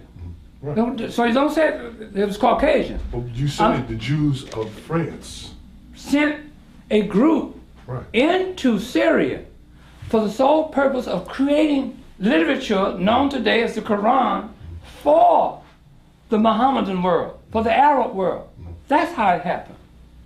It was just like, okay, you take, you heard of the Falashas? Right. Okay. The Kushim? Let's deal with the Falashas. Okay. The Falashas of Ethiopia, is that correct? Correct.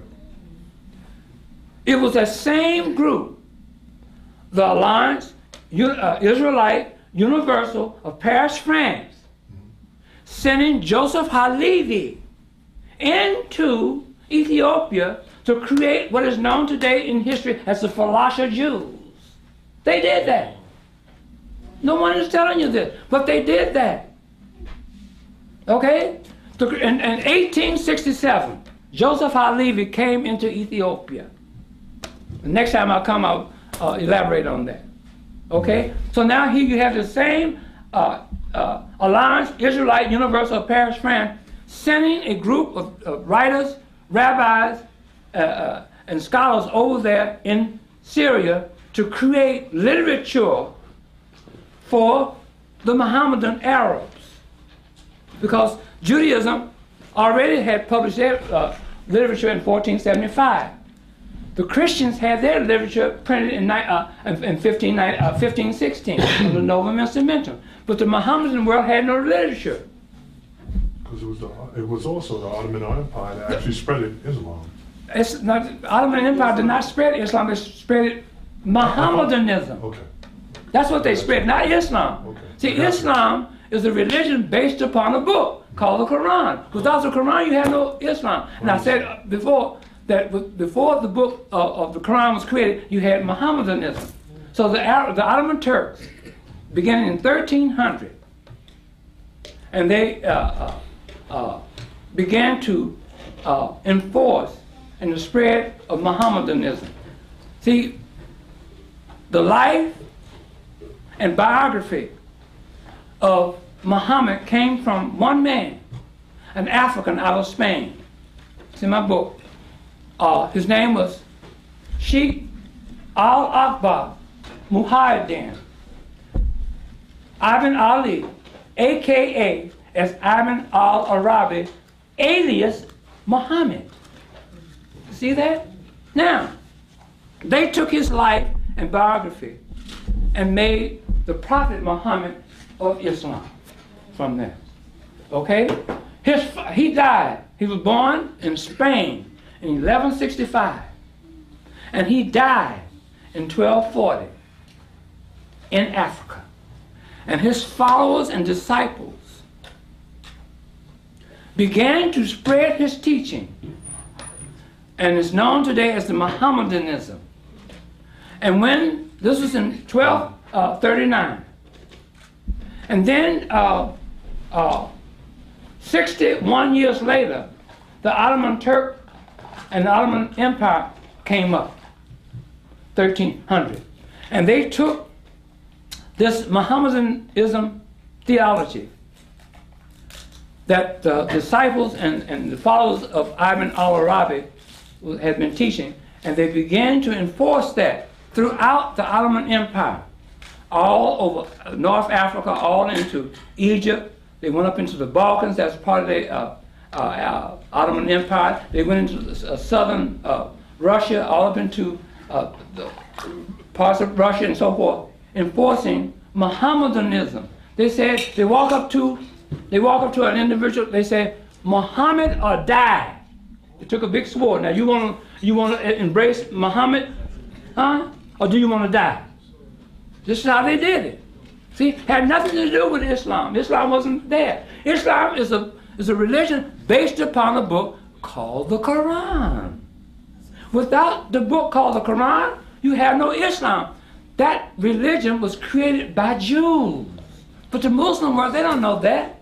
If you go and get a book, an encyclopedia called the Shorter Encyclopedia of Islam, on page 390, it's in my book, they'll tell you in the Shorter Encyclopedia of Islam, there's no biography in existence for the Muhammad. Then it goes on to say on that same page that they have no historical data for a Muhammad being in Mecca. They tell you that. So without Muhammad in Mecca, see, Muhammad is just like Moses. Moses has to be in a basket floating down the Nile River in order for that to be a Moses and Pharaoh's daughter, and you know the story. In order for that to be a Muhammad, he has to be born in Mecca. That's tradition is telling you that. But Islam, in the Shorter Encyclopedia of Islam, says there's no data for that. They don't have no record of that, no Muhammad being in Mecca. You see? So you have to use history in order for you to get out of this confusion. See? So I'm the person to come along, little Walter Williams, out of Chicago, okay? Don't have no degrees, okay? I don't have no degree. I have a high school diploma. But we know where I got my doctorship from? You all. I got it from my African community. I don't want no white folks to give me a doctor's degree. Huh? My African community says that I am Dr. Walter Williams. You see that? See? So that's you see, but I had to do all this study to come and bring you this information. See? I had to do that. I'm constantly, see, I study every day. If I'm not going to rest on my laurels. I'm not going to do that. If I do, it's over for Walter Williams. I got to keep going. I study all the time. See? I got to keep my mind going. See, since I'm a young man, I got to keep going. See? So these are notes here. Okay? I got to study these notes a little bit more and put it up here. See, so I can come off Bring your dates and things that happen on those dates. See? That's what you need. That's what we need. That's what Dr. John Henry Clark said. He said, our people do not know history. They need to study European history as well as their own history. So I've done that. Roger. Yes. Going back to the last question back here, regarding the fighting that took place between the Crusades and the Seljuk Turks. He was saying Muslims, but we know that he meant the Turks. That's who it was with. Would you not describe them as monophysites? Yeah, they were a faction of monophysitism. They didn't believe in no, they didn't accept no Christ, no Jesus Christ as a human being. Because Jacob Bardaeus, who evangelized among them in 543 under the suggestion and the appointment of the wife of Justinian I, Theodora. Remember me telling you that they built for Jacob Bardaeus this building that is known today as the Jacobite Church, to use as a headquarters so he can go out among the Arabs and evangelize among them and bring them a monophysitic theology. And this is where you get, and see, when Ibn al-Arabi, Sheikh al-Akbar Muhyiddin, Ibn Ali, aka as Ibn al-Arabi, alias Muhammad, he came along with monist theology. See? And when you deal with Islam, they always going to tell you about the one, right? That comes from monist theology, a monism. What is monism? Monism says that everything comes from one substance. That's monism. See? So when Ibn al-Arabi came along, alias Muhammad, that was his theology. It's in my book, Historical Origin of Islam. And this is what monism means. And that's where you get monism, or that one concept that's attached to Islam. Is monotheism the same thing as monotheism? It's the same thing as monotheism? No, not quite. It's on the same order. Yes, I would say on the same order, but different wording. Yeah. I would, yes, I would say it grew out of that. Okay, it's important to take our minds back briefly to the polemic or the argument between the monophysites and the diaphysitics. Right. Okay, and then you have an evolution, more or less, of the monophysites who began to embrace the the monism, okay, which eventually becomes Mohammedanism, which eventually becomes Islam. So it's an evolutionary process, okay, growing out of the original polemic between, you could say, the Christians in a sense, the diaphysitics and the monophysitics. Okay, so there was a connection there.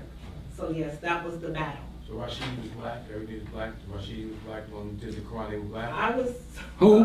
Did the Quran? No, these were white folks out of France. See, and see, the same group, the Alliance Israelite Universal of Paris, France. You ever heard of the Limas? Supposed to be a Jewish sect down around South Africa. You ever heard of the Limas? The Limas? You remember that? They went in there, the Jews took some DNA samples from their jaws. Yes, that's what I'm talking about, yeah. Okay, well now, guess how they got to be Jews?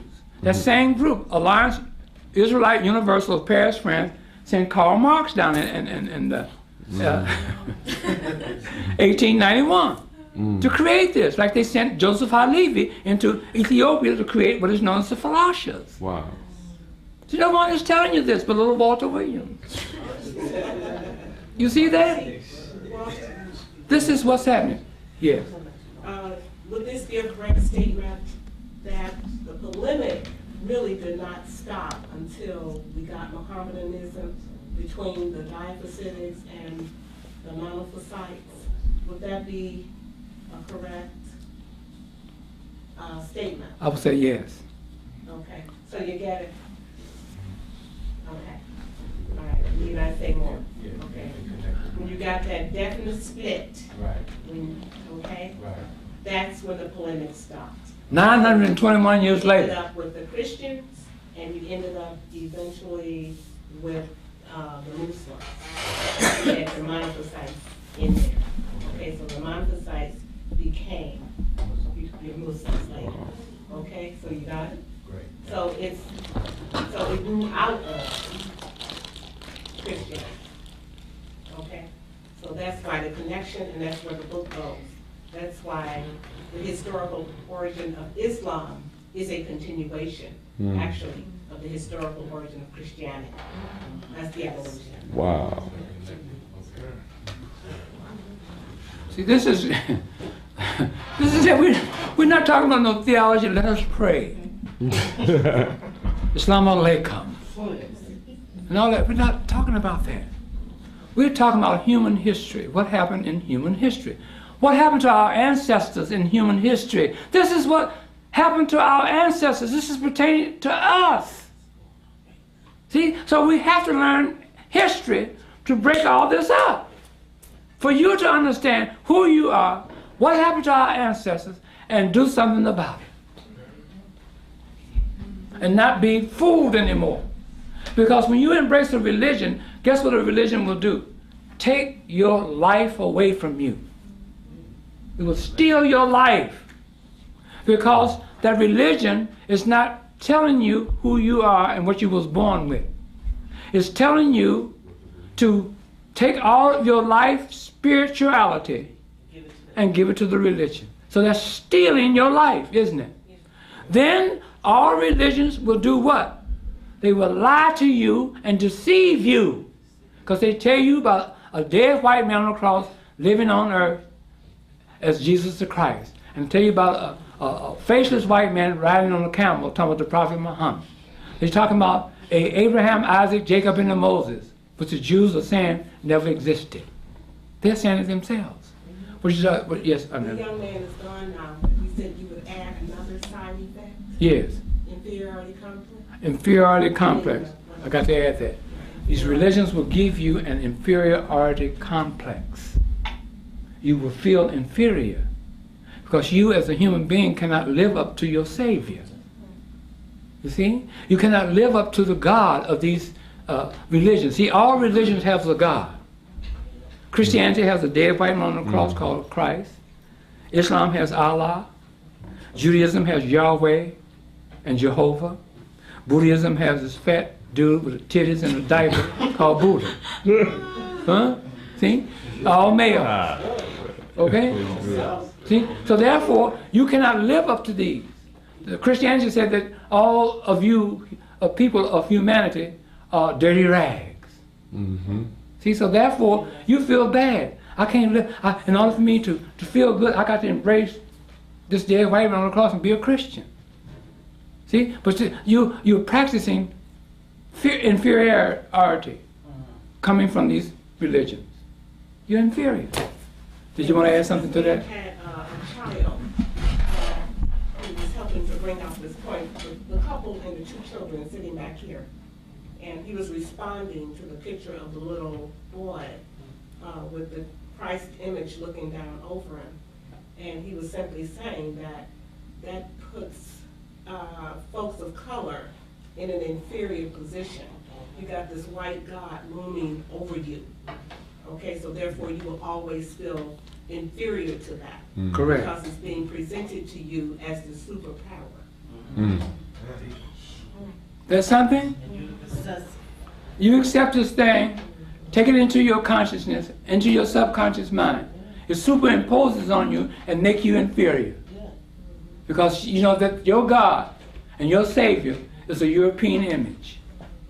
Not an image of you or any member of your family. So it makes you feel inferior. This is what Arnetta was saying, this is what the man was saying. That's true. Absolutely true. So, Mr. Williams, so the significance of these religions is actually to strip us of our divine spirituality and knowledge of inner self or something like that? That's what it is. That's what it's designed for. Yes, sir. And that's how they control you. See?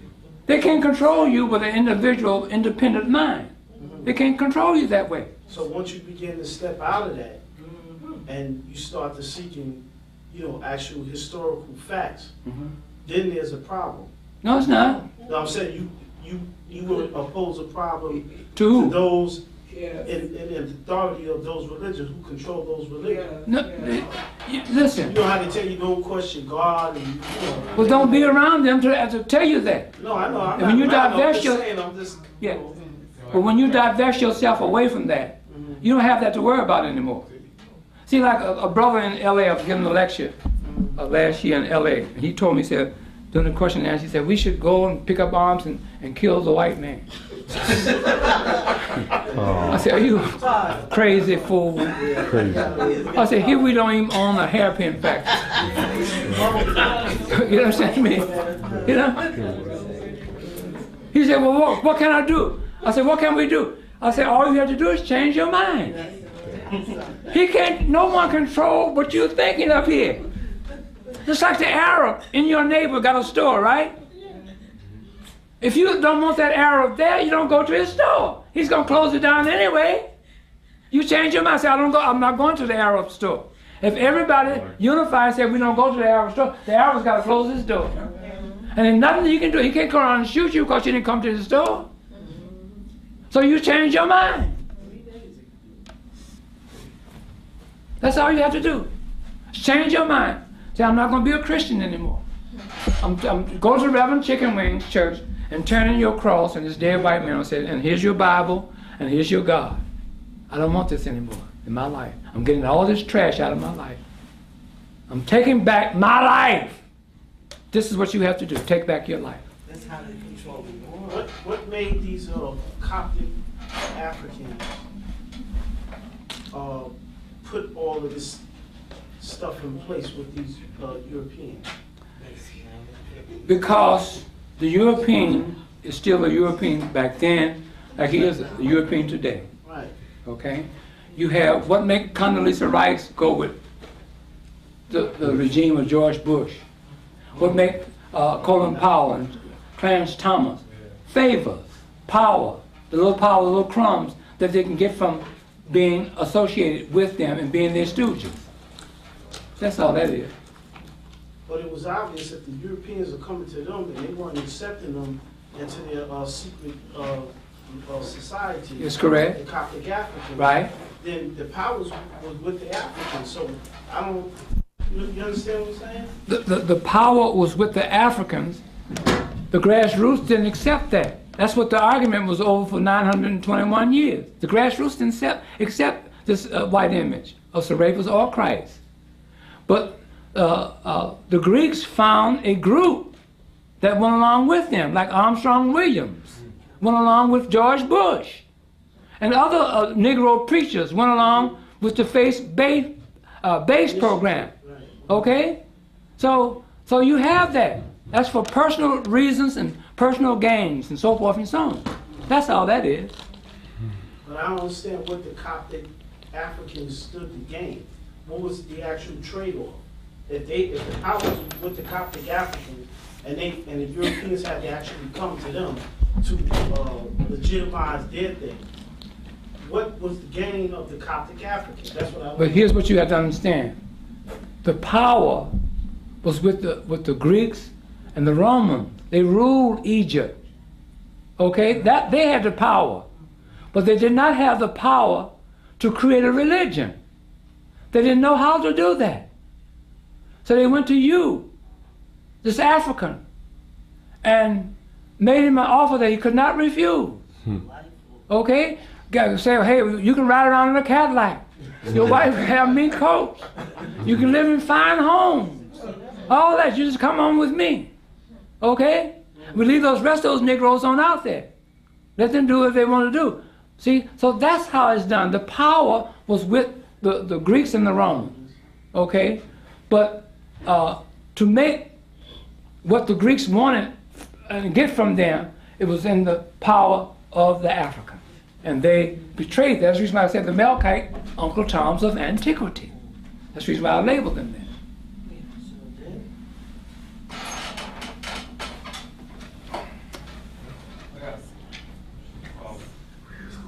Yes, sir. You said 1926 was the first conference of Islam, right?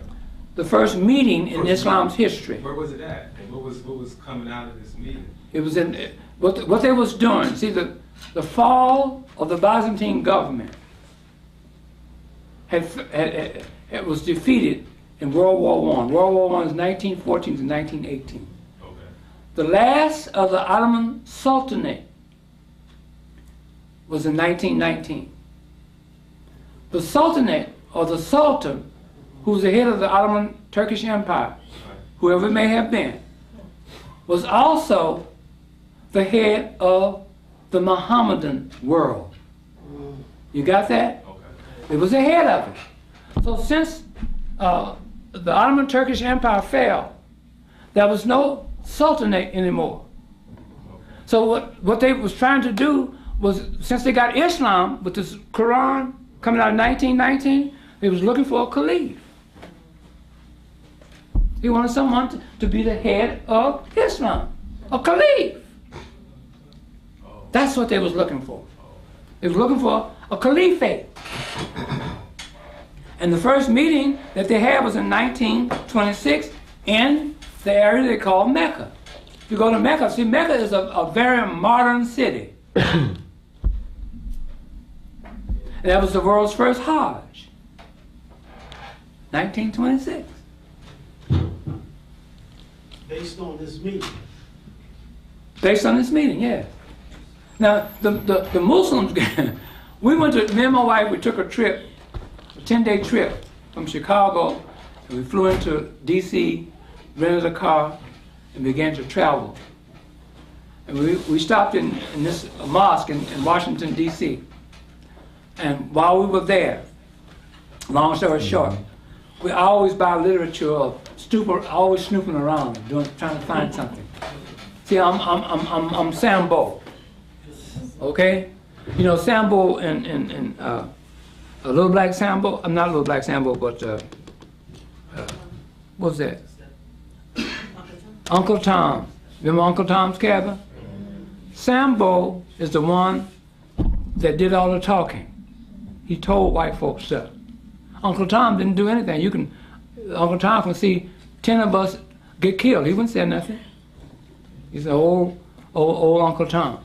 But Sambo is the one that talks, see, and tells, right? So I'm the Sambo of the African community. I come and talk to you and tell you things. You see? So I'm your Sambo. So we was at this mosque, my wife and I, and we wanted to get into the library there, to look around the books.